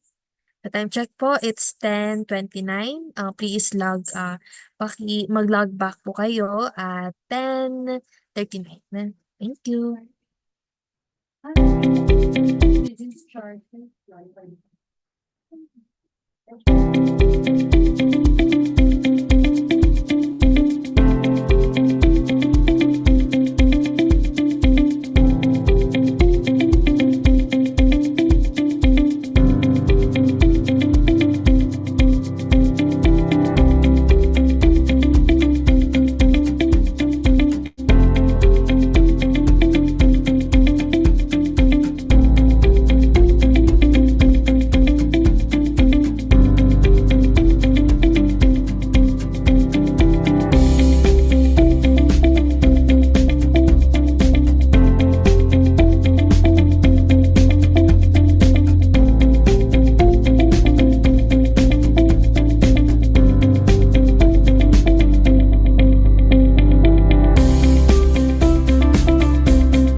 So welcome back po to our General Executive Briefing on NPRMS and RIA. So for those who are submitting their clarifications or additional questions regarding NPRMS, don't worry, we will address that sa ating Zoom chat box. So we'll just address lang here sa office po namin and then we'll send po our responses, okay? And for the other questions po, we can send that to your email. We can send our responses po via email, okay? So don't forget po to answer the attendance sheet for the General Executive Briefing since ayun po yung magiging basis po namin for the Certificate of Attendance. And of course, dun din po namin isa-send yung copy po of the presentations. So again, if you haven't answered the attendance sheet, please kindly, ayan. So the secretariat sent po the attendance sheet sa ating Zoom chat box. And for our viewers po online, we pinned the tiny URL link sa ating comment section. Okay, so if you want a copy po of the presentations, kindly answer po the attendance sheet so we can send that to your emails. Okay, so now po we'll proceed to our briefing on the regulatory impact assessment. And again, if you want a copy po of the Philippine RIA manual, you can scan the QR code or you may visit the link below. You can visit the ARTA website. So that's arta.gov.ph. And for those who are asking po for yung mga forms na na-mention ni Ms. Giselle, for example, the regulatory notification form, preliminary impact statement, regulatory impact statement, nasa Philippine RIA manual page din po yan. Okay. Ayan, so our secretariat sent the link po sa ating Zoom chat box. And again, for those who are watching live po, we sent the link po sa ating comment section. Okay, so now po we'll proceed with the briefer on the regulatory impact assessment to be delivered by yours truly. So for those who are logging in po, I'm Regina Valerio, Project Development Officer 2 of the Regulatory Management and Training Division. And I'll provide the briefer on RIA. Okay, so before I proceed, ayan. So, before I na-discuss what is RIA and what is the process, dapat may po muna tayo, onting analogy. So, sa ating mga participants, can you tell me what this is? Ito pong naka-flash sa screens nyo po. Ano po itong object na ito? So, you can type in your question, you can type in po kung ano po ba to? Ano po ba itong object na to nasa screen? Nasa screens nyo. Okay, basin. Basin. Yan, container. Yan. Desk. Wow, desk. Okay. Table. Pwede, pwede. Ayan. So, this object po, this is a bathtub. Yan. So, the bathtub po represents our regulations. So, just an analogy po, no? So, the bathtub po, it contains water, and yung water po, those are our regulations. And RIA, so sa sa bathtub meron po tayong faucet, and RIA acts as a filter po. So fini-filter out po niya yung mga yung mga madudumi po, ganyan. So sa RIA, in the RIA analogy po, RIA acts as a filter po. So para po ang pumapasok po sa ating bathtub are clean water. So yung mga good regulations po. And then sa ating bathtub, of course, pag nag-settle po yan, merong yung mga madudumi dun sa ilalim ng bathtub. So, si RIA, pinifilter din po niya yung mga madudumi na yung parang maduduming water sa ilalim ng bathtub. So, yung mga madudumi po, those are yung mga luma po na mga regulations that are burdensome to our stakeholders. Ito po yung mga umana po, no, and it does not address yung mga current regulatory problems po natin. So again po, RIA acts like a filter. So filter po niya yung mga regulations po that are redundant or burdensome po to our transacting public. Okay? So I hope po that that's clear po, no? So just to recap, the BATA po represents our regulations. Okay, and the filter represents RIA.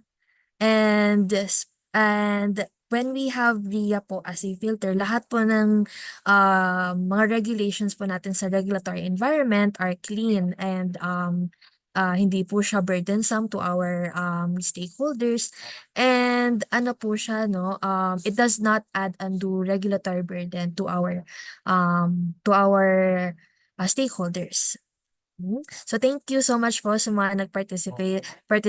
First time po namin makakuha ng sagot na desk or table. Yan. So thank you so much po sa mga nag-participate, yung mga nag-PM po ng kanilang sagot. Okay? So that's RIA. So just a quick recap po of what RIA is. So this was discussed by Ms. Giselle. So regulatory impact assessment is a systematic process that helps to ensure quality of existing and proposed government regulations.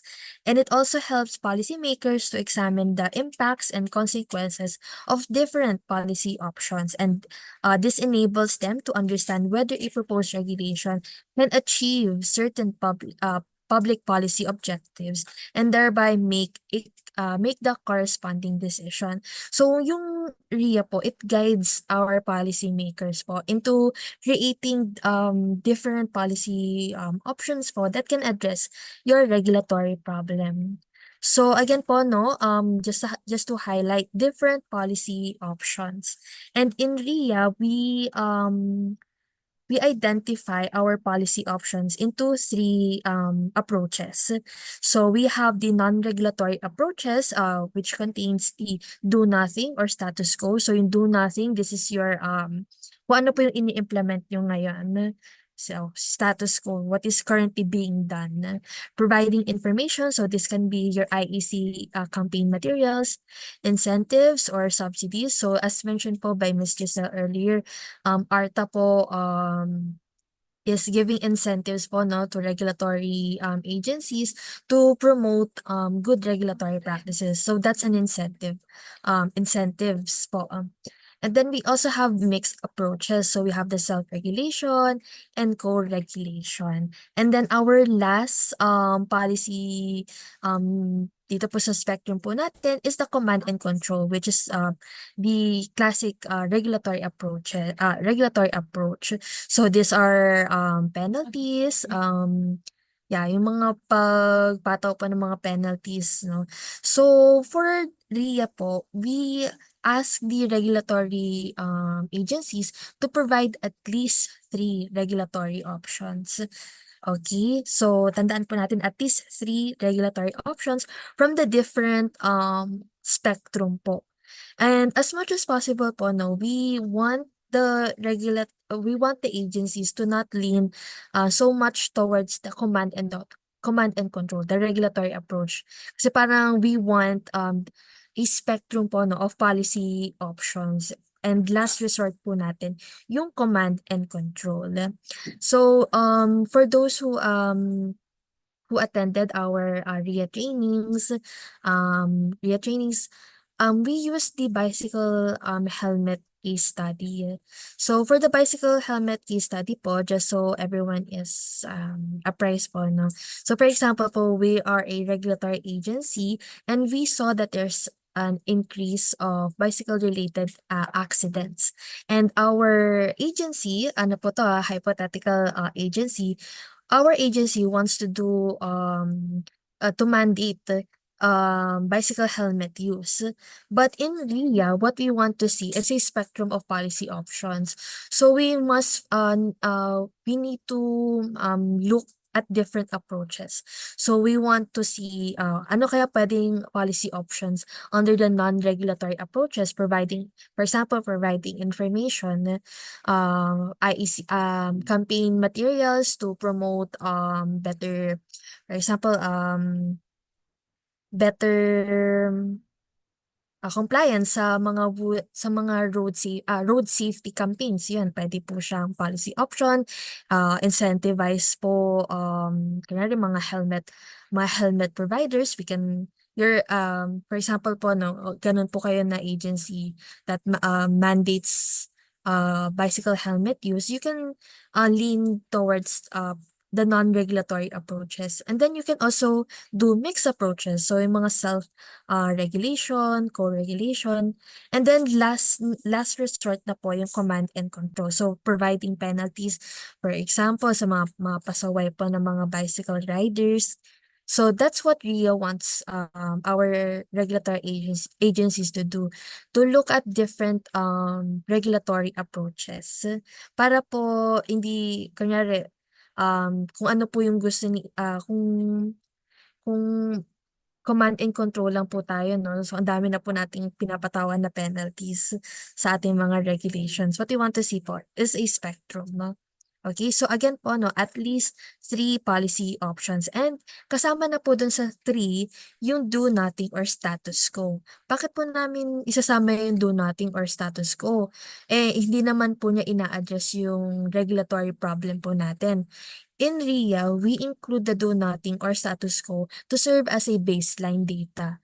So what we want to see po is ano po yung ginagawa po, kung yung current implementation niyo po, ano po yung ina-address po niya, no? So ano po yung for example po yung sa do nothing is what is currently being implemented. And then para po makita po natin yung mga comparisons po to your different your different policy options, how is this going to address your regulatory problem? That's why we ask po for the do nothing or status quo as a default policy option. So when you conduct RIA, dalawa na lang po yung iisipin niyo po. So you have your status quo or do nothing, and then yung dalawang policy options, nasa agency na po yan, what you want to do po as your regulatory option. Okay. Ayan. Now, as mentioned po by Ms. Giselle, before our rulemaking process po is agency drafts regulation, agency consults the final draft of the regulation, and then the agency implements the regulation. Now, this is before RIA. Now, with the establishment po of the NPRMS and of course RIA, we have 4 stages po when it comes to the rulemaking process. So we have the pre-rule stage, proposed rule stage, interim rule stage, and the final rule stage. Now, sana po, no, cute talaga. Sana po cute. Ganitong cute lang yung yung ating process. But in sa RIA process po, this is what the regulatory process is going to look like. So we have here your pre-rule stage, proposed rule stage, interim rule stage, and then your final rule stage. And of course, in this section po, we also have the ARTA assessment. So in every rule stage po, meron pong assessment or parang assessment from ARTA. Okay? So now po, we'll start with the pre-rule stage. So dito po tayo sa top. So the pre-rule stage, so if you have an intent to regulate, your agency must submit an RNF to ARTA. So again, the RNF po is the regulatory notification form. So ano po, no, as the name sabi nga po dun sa name, regulatory notification form. So this is just so ARTA is notified, and of course your stakeholders are notified of your intent to regulate. So in this pre-roll stage, so you need to submit an RNF. So ano po ba laman ng RNF? Ay, nauna ako sa slides. Ayan. So the RNF po, so ang yung RNF lang naman po is just para makita po namin here sa ARTA, ano po yung i-regulate niyo po. So, what we ask po is the proponent agency details, regulation details, stakeholders and their sectors affected, the consultations conducted, summary of regulation, your objectives, timeline of activities. This is accomplish or target, implementation details. Now, these are for regulations po that for repeal or for amendment. And then the classification of regulation. So again po, no, if you have an intent to regulate, you'll need to submit the RNF. Now, going back po dito sa ating rulemaking process. So if you submitted your RNF to ARTA, then you can now proceed po to the preliminary impact assessment. Preliminary impact assessment po, just ano lang po siya, preliminary review po ng inyong regulation. And when you conduct your preliminary impact assessment, you need to submit a preliminary impact statement. Okay, so later po I'll be showing ano po yung laman ng PIS. And once you submit your PIS to ARTA will provide an assessment. And here, as mentioned by Ms. Giselle, in the pre-roll stage po, we filter out the minor regulations from the major regulation. So in this stage po, ARTA will assess if your regulation falls under the major regulation, minor regulation, exempted regulation, or emergency regulation. Okay. Now, for minor regulations, so these are no socio-economic impact po, no? Pwede na po kayo mag-proceed sa interim rule stage. So, in the interim rule stage, meron po agency action po dyan. So, the agency will decide if you want to proceed with the implementation of the regulation or do you want to undergo RIA again. Now, nasa agency decision point na po yan. So, if you want to implement, then that's okay. If you want to undergo, then that's okay din po, no? So if you want to proceed with the implementation, then you go to the final rule stage, wherein you promulgate your regulation, publish, and magiging existing regulation na po siya. Okay? So now, let's proceed po, no? So what is the preliminary impact statement? So let me just skip this slide. Ayan. So for the preliminary impact statement, so again, no, if you conduct preliminary impact assessment and gusto niyo po mag-conduct ng regulatory impact assessment, then you first need to submit the preliminary impact statement. So ano po ba laman ng PIS? So ang laman po ng PIS is first your proposal details, summary of regulatory proposal, then here in section 1, you'll need to state po, no, the policy problem. And of course, you need to show evidence of the magnitude or seriousness of the problem and the number of affected stakeholders. Section 2, objectives of government action. Now, your objectives po should satisfy these SMART criteria. So, SMART meaning specific, measurable, accountable, realistic, and time-bound. Okay? So, please keep that in mind po, no, when you draft your preliminary impact statement. Next, section 3, consideration of alternative options. Dito na po papasok yung spectrum of policy options na pinakita po natin kanina. So again, you have your do nothing or your status quo. Now, you'll need to think of two policy options. Ma'am, pwede po ba 5? Go ahead. Pwede po kayo mag 5 policy options. So nasa agency naman po 'yan, no? If you want to do 3, 4, 5 policy options. So again, default po, no, yung status quo or do nothing. So again, dito po siya sa section 3. You will list down your policy options. Now, in each policy options, you need to conduct an impact analysis or like a benefit cost analysis. Dito po siya papasok sa Section 4. So, in every policy option, you need to conduct benefit cost analysis. So, what are the benefits dito sa ating policy option and what are the costs dun sa ating policy options, okay? This will help you identify your recommended policy option, which dapat po yung recommended option niyo po dapat greatest net benefit po, no? So, dapat the benefits outweigh the cost. Now, paano po pag kunyari yung results po ng impact analysis po namin, hindi po siya gusto gawin ng agency, then that's ano po, no? Nasa decision na po siya ng agency. If you want to do the other options po, no? Despite yung results po ng preliminary impact statement niyo po says otherwise. Nasa ano naman po yan, discretion na po yan ng agency.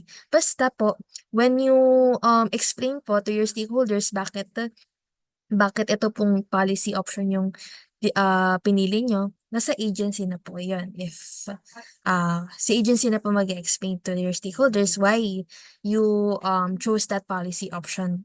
Kahit iba po yung results kahit iba yung results ng inyong impact analysis. Okay? So, proceed po ako dito sa Section 5. So, Section 5 po is your consultation. Here po, you will list down your stakeholders. So, in each policy options, who are your target stakeholders? And then, kung nakapag-conduct na po kayo ng mga consultations, you can attach that here in Section 5. If none, then ano po yung consultation plan nyo? Dito nyo po siya ilalagay sa Section 5. Now, Section 6, the conclusion and recommended option.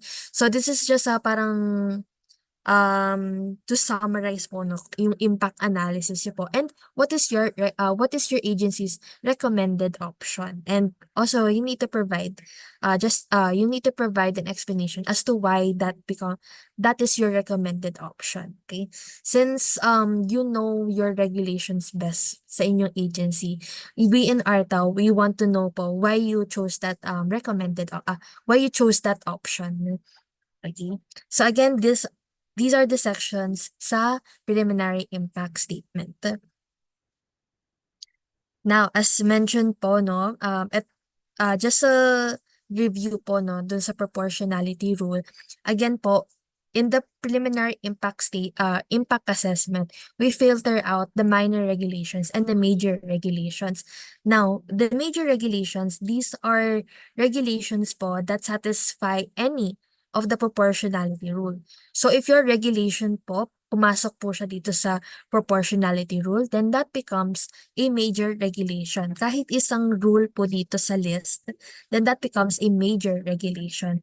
Paano po pag wala po yung regulation namin dito? Then your regulation is a minor regulation, okay? So, for those who are, for those who have regulations po, no, that they deem major, ito po yung proportionality rule ng ARTA. So, just a quick recap po dun sa pinresent ni Ms. Giselle. So, number 1, widespread impact on the economy and society and our environment. Number 2, it affects large number of businesses, individuals, and faces determined opposition from stakeholders, public, or interest group. Number 3, it imposes substantial compliance costs on businesses or individuals. Next, significant impact on gender and social inclusion. Number 5, government inaction or absence of regulation. Number 6, restricted impact on market competition. Number 7, undetermined impact due to incomplete evidence in the PIS. So, kung meron po kayong mga incomplete evidence in the preliminary impact statement, then papasok po siya, no, as a major regulation. Kasi bakit hindi po natin bakit may undetermined impact po tayo sa ating PIS? Baka may ano pa po yan. Baka may need pa natin i-assess. Next is negative impact during the pilot implementation. So that is the proportionality rule. So again, if your regulations satisfy any of the proportionality rule, then that becomes a major regulation and would need to conduct a regulatory impact assessment, the full-blown one. So the full regulatory impact assessment. Okay? Next naman po is the exemptions from RIA. We do understand po no, that RIA, it takes resources, it takes time. Kasi you will need to conduct consultations, research. So we determined also the exemptions po no, from RIA. So, just a recap po dun sa diniscuss ni Ms. Giselle. So, number 1, laws passed or proposed by Congress. Programs, projects, and activities of government, including any grant, loan, or technical assistance, or partnership with international development partners. Number 3, taxation for revenue-raising purposes. Number 4, budget-related issuances pertaining to national or operating budget and internal policies or guidelines. And number 5, national or local emergencies and national security. So these are time-sensitive regulations and need na siya ipasa, no? Since national or local emergency regulation po siya. Alright. So going back dito sa ating rulemaking process. So if your regulation po is a major regulation based on ARTA's assessment, then you'll need to proceed to the proposed rule stage wherein you conduct the full regulatory impact assessment. So in the full regulatory impact assessment or the full-blown RIA as we call it, in this stage po, the agency po will need to draft a regulatory impact statement. And yung results po ng RIS, you will also need to consult that with your stakeholders. And once you have integrated the comments or suggestions po from your consultations, then you finalize your regulatory impact statement. And once you finalize your RIS, then you submit that to ARTA for ARTA assessment. So ARTA will endorse or return po your RIS. Okay, so endorse, so justified adequately, return, so if unsatisfactory po siya, and we recommend to repeat the RIA process. Okay. Right. So ano po ba laman ng RIS? So the RIS, parang lang po siyang PIS po, no? But we meron pong 2 more sections. So again po, we have the section 1, yung policy problem and need for government action, policy objective, policy options. Section 4, the assessment of impact of policy options. Now, in this assessment of impacts of policy options, you will need to kailangan nyo po siya undergo sa mga lenses ng Philippine as prescribed by the Philippine RIA Manual. So competition impact, competition lenses, environmental lenses, ganun po magiging naman niya sa RIS. Next, Section 5, consultation. Section 6, recommended option. And then here are the additional sections. Implementation and enforcement. So how will you implement your recommended policy option? And then Section 8, monitoring and evaluation. So how will we know po that your objectives are na-achieve po ba natin yung mga objectives po natin, and how will we evaluate the success indicators ng inyong regulations? So this is the regulatory impact statement. Ito po yung mga laman po niya. Okay? So again, these are for major regulations. Ayan. So once you submit your RIS, again, ARTA will assess that, and ARTA po will endorse or return po your assessment. So if it is endorsed, then you will proceed po to the interim rule stage. So again po, meron pong decision point ang agency. So you will either proceed with the implementation or re-undergo RIA. So ulitin po itong stages po, no? So again po, nasa decision po ni agency if they want to implement or re-undergo RIA. If your agency po will proceed with the implementation, then you will proceed po to the final rule stage where you promulgate your regulation and you publish your regulation po sa ONR or sa official gazette. And then that becomes an existing regulation. Okay. Now, just a few reminders po, no? Non-major regulations, so minor regulations, are required to have a monitoring and evaluation plan which shall be subjected to post-implementation review. And the next po, stakeholder engagement should be observed at all stages of the rulemaking process. Agencies are expected to consult with the stakeholders accordingly. So from the onset po of RIA, we recommend po that you consult with your stakeholders po para lang po align po kung ano po ba yung kung ano po yung problems po nila face dun sa regulation, or what are the problems po that your agency face po with the current with the status quo. Ayan, para po align po tayo kung ano po ba yung regulatory problem, kasi mamaya iba pala yung issue ng stakeholders, iba yung ina-address ng agency. So this is the rulemaking process, so the RIA process. Now, don't get confused po, no? So when we say regulatory impact assessment, this whole chart po ang regulatory impact assessment. Okay, and yung pre-rule stage, so preliminary impact assessment, these are for all regulations po, no? And then we filter out po who are the minor from the major regulation.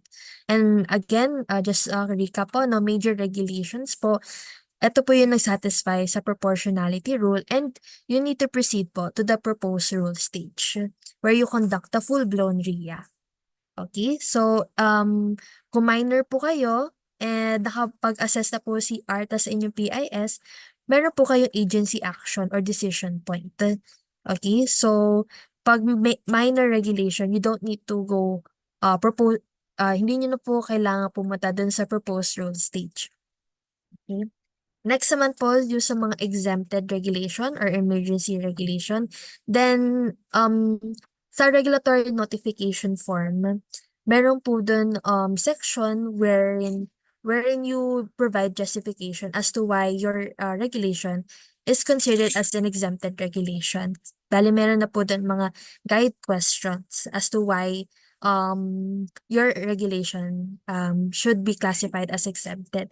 Kasi po, when you're exempted, or for example, mga emergency regulation, then you don't need to undergo the whole regulatory impact assessment process. But you need to submit a post-implementation review. Of course, kasi we want to see po if naging successful po ba yung implementation ng inyong regulation. Okay? So, again, if you have an exempted regulation, kasi po napansin ko po na dami po nagtatanong about exempted regulation. In the regulatory notification form pa lang po, regulatory notification form pa lang, we ask already the justification as to why your regulation is exempted. Okay. So again, this is the rulemaking process. So now po, I'll proceed. Ayan. So this is, I think, my last slide. So these are the analytical tools and lessons as prescribed po in the Philippine RIA manual. So our secretariat po provided the link po to the Philippine RIA manual sa ating Zoom chat box and sa comment section. So in the Philippine RIA manual, we have the fundamental tools and steps and the supplementary tools and lenses. So for the fundamental tools and steps, so we have the problem analysis, policy alternatives, benefit cost analysis, and stakeholder engagement. Now for the supplementary tools and lenses, now these are these are for major regulations po, no, since you'll need to assess your impact, assess your policy options through these lenses. So you have the standard cost model, multi-criteria decision analysis, and then we have the gender and social inclusion lens, competition lens, disaster risk lens, and then the environment lens. Okay, now ito pong mga fundamental steps and the supplementary tools and lenses, we teach this po sa aming RIA mga RIA training. So, if your agency po would like to, kung gusto niyo po mag-participate sa mga RIA trainings po namin, so you can submit a letter of request po no, to ARTA addressed to Secretary Ernesto V. Perez, Director General of ARTA. So if you would like po to learn more about the RIA lenses and then yung mga supplementary tools, then you can submit po your letter of request. And us po in ARTA will try will include you po no in our list of training agencies for the fiscal year. Ayan po. Ayan. So that's my last slide po for the briefing on the regulatory impact assessment. So now po we'll proceed to the question and answer or the open discussion section. Okay, so let me just look at our questions. So if you have clarifications regarding RIA, you can type in your questions po. Okay.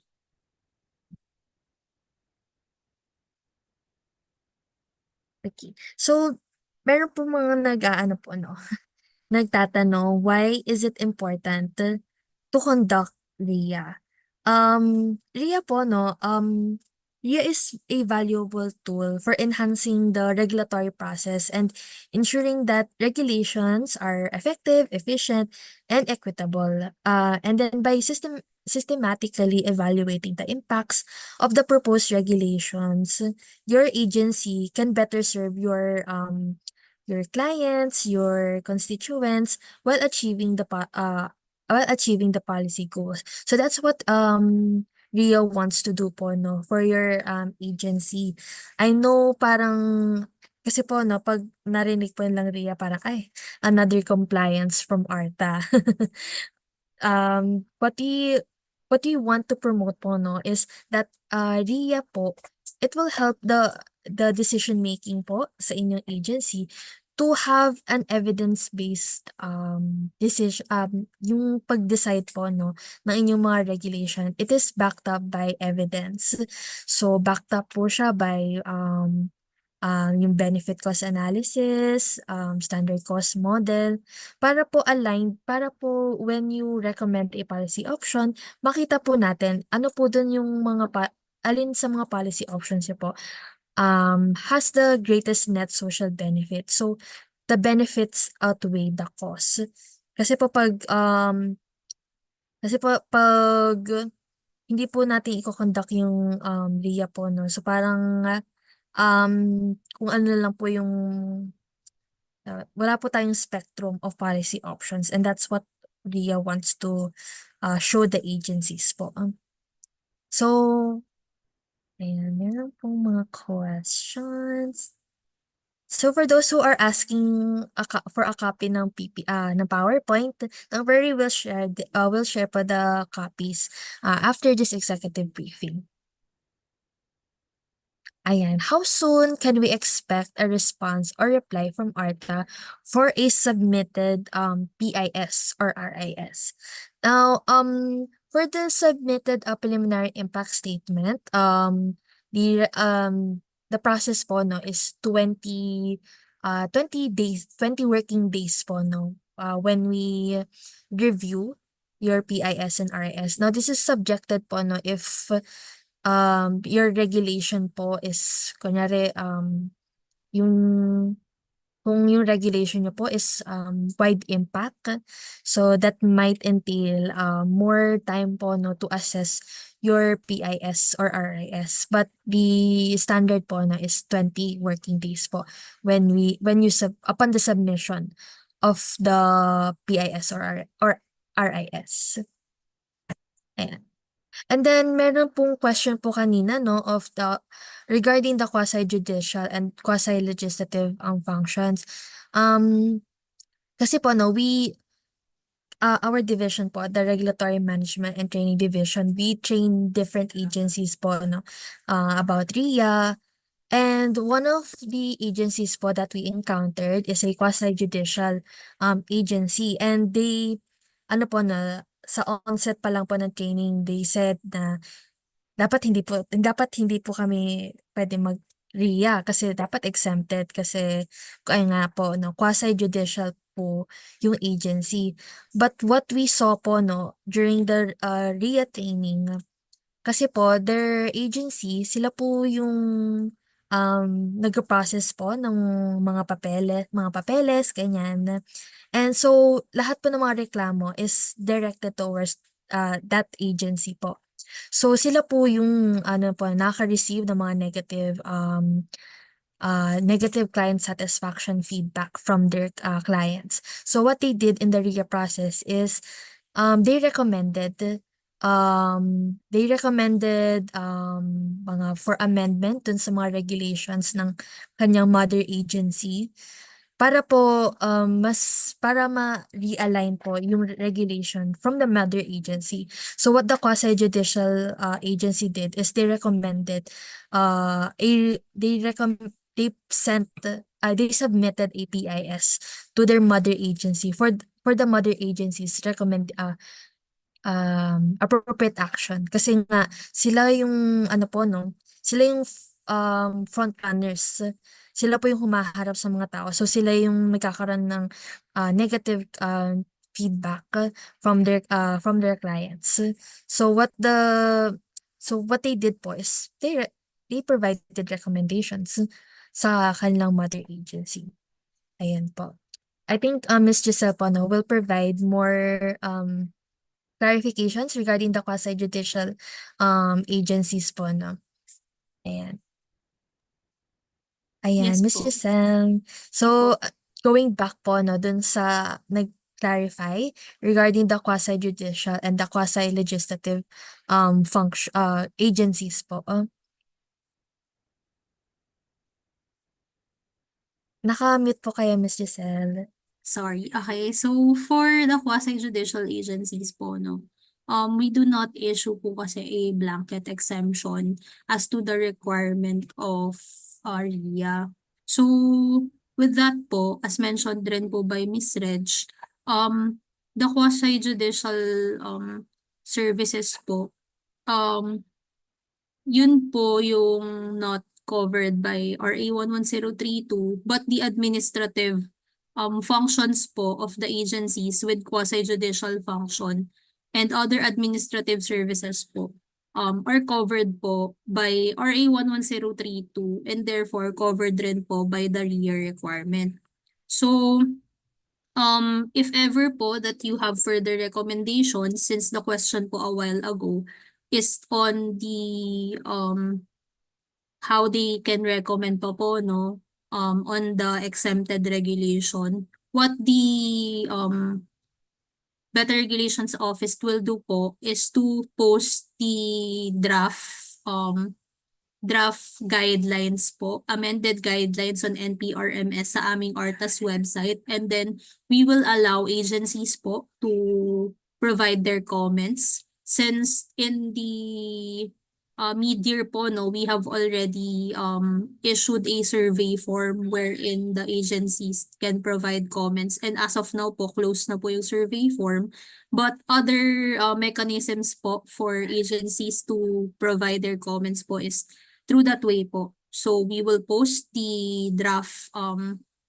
guidelines in the ARTA's website, which includes na po yung mga initial comments and recommendations ng agencies. And we will allow the agencies to provide further inputs and comments prior the issuance or promulgation of the amended ARTA MC on NPRMS. Thank you po, Ms. Reg. Thank you, Ms. Giselle. So we hope that clarifies po no yung sa quasi-judicial agency and how to go about po no yung NPRMS and RIA. Okay. So next namang question. So how does the RIA framework balance the need for regulatory reforms with the goal of minimizing undue burdens on businesses and the public sector? Pass, the joke lang. So for this for this question, so what the RIA wants to do po is of course, mainly po is to minimize the um minimize the burden of the businesses and the public sector, and of course for your transacting public. So if you have kunyari a regulation that is business related, and your goal po is to minimize, then you can you can screen your regulation po to the RIA process. So in the RIA process po so madami po kaming mga na-train po na agencies that what they want to do is to minimize kunyari minimize the number of hours needed to secure kunyari a permit, or minimize the number of requirements for their clients. So what RIA does po is that titingnan po natin yung current process of yung current process po nun sa inyong agency or for your LGUs, and then pinpoint po ano po ba dito yung mga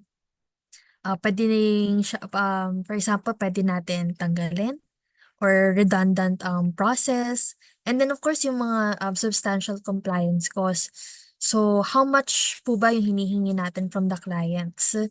And then of course, we also look at mga client satisfaction feedback from your clients. Alin po ba dito yung sa process kung saan sila nahihirapan, and bakit sila nahihirapan dun sa process na yun. So baka we can look into that po. So that RIA does that po for your agency. So if you want to minimize or minimize minimize transacting time, minimize requirements, RIA can help you identify those identify po saan po dito saan nahihirapan makasecure ng saan man nahihirapan yung mga clients niyo po sa inyong process. Okay.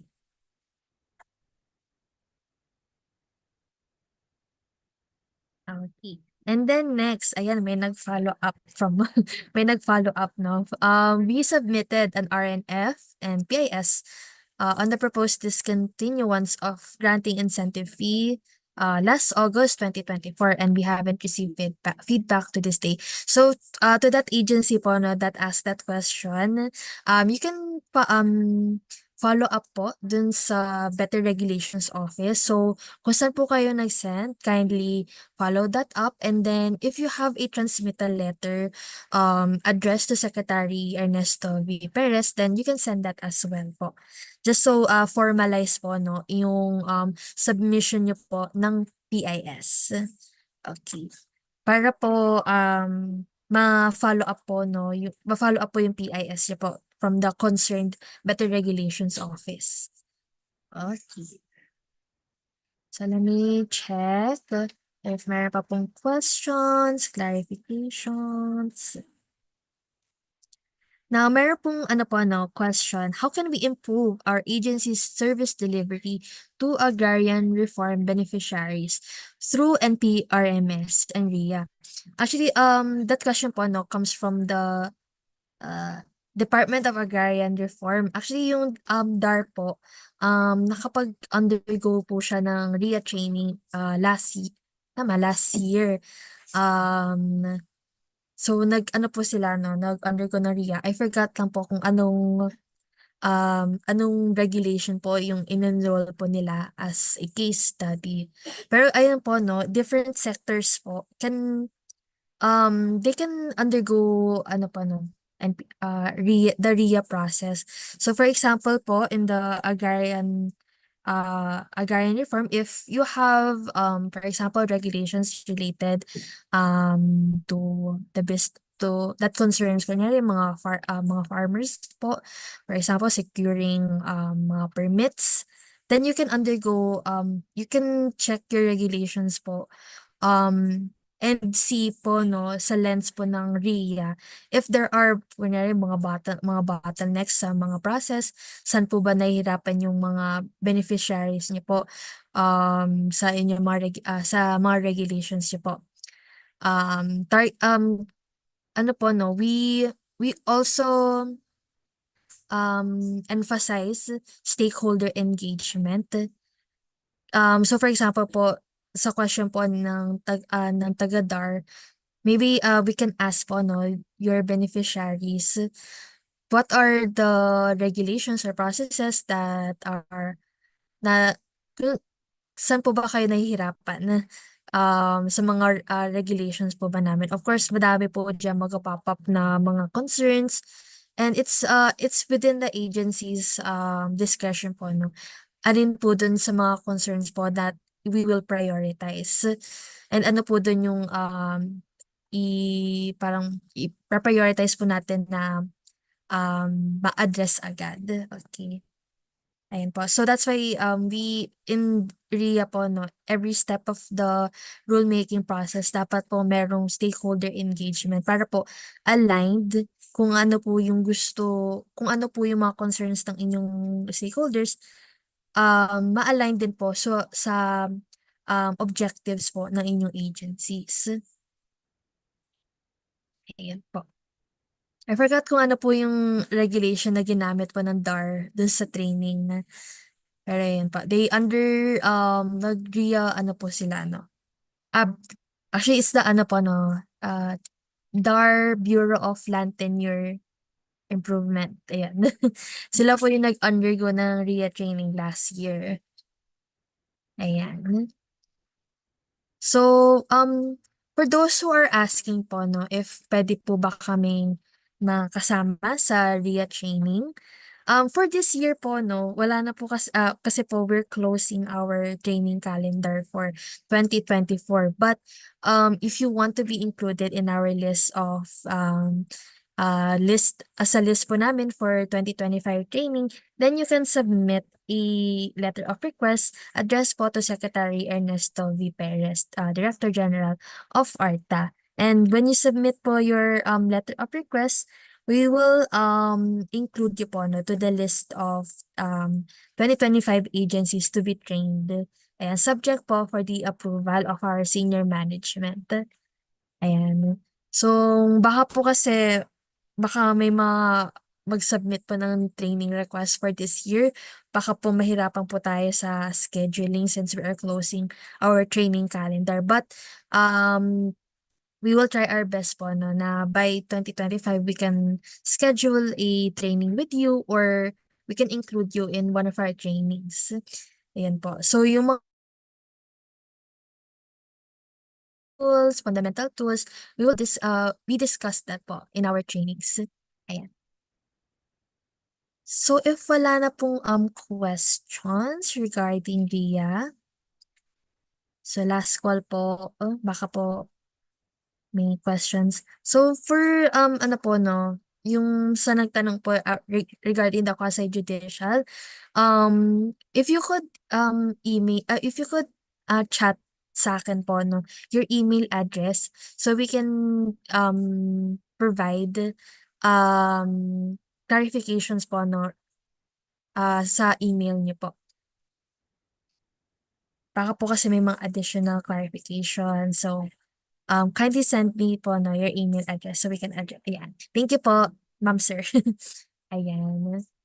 So if none na po, if wala na pong questions or clarifications, again, if meron po kayong questions po na right after this training, our training division, we will address po no, your concerns.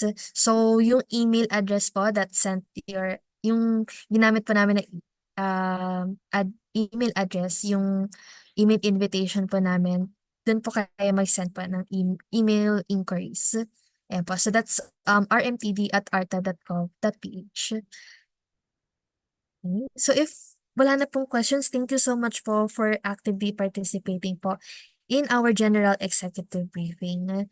And I would like to thank Ms. Giselle po no, for providing briefer on the national policy on regulatory management system. Yan.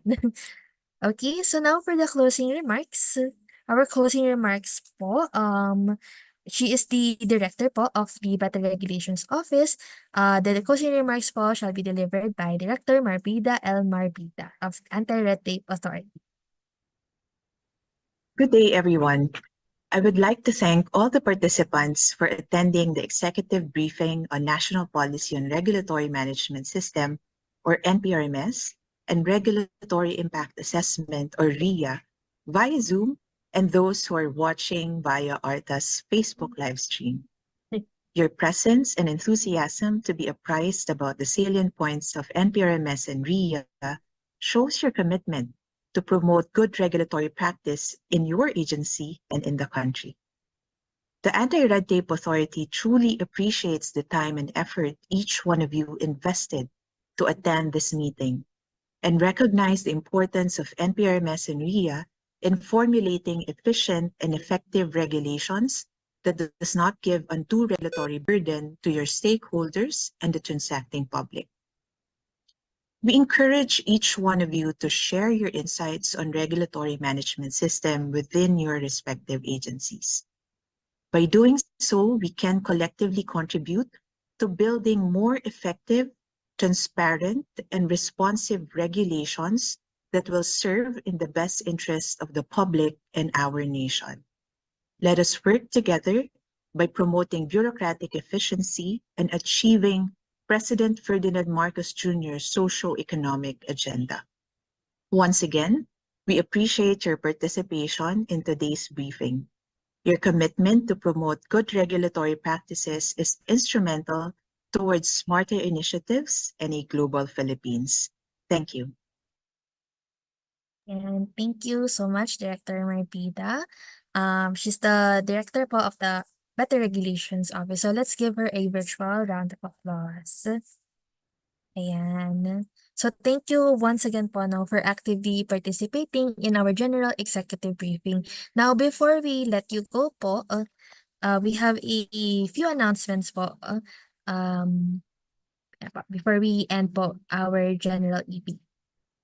So we would like to know po, we would like to hear your feedback and suggestions on how can we improve the general executive briefing. So you can scan the QR code or visit the tiny URL link.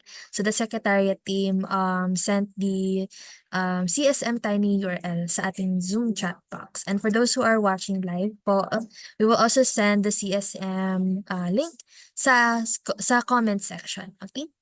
So we would like to know po how can we improve our general executive briefing. Okay. Ayan po. Thank you so much everyone po for participating and have a good day po. Thank you.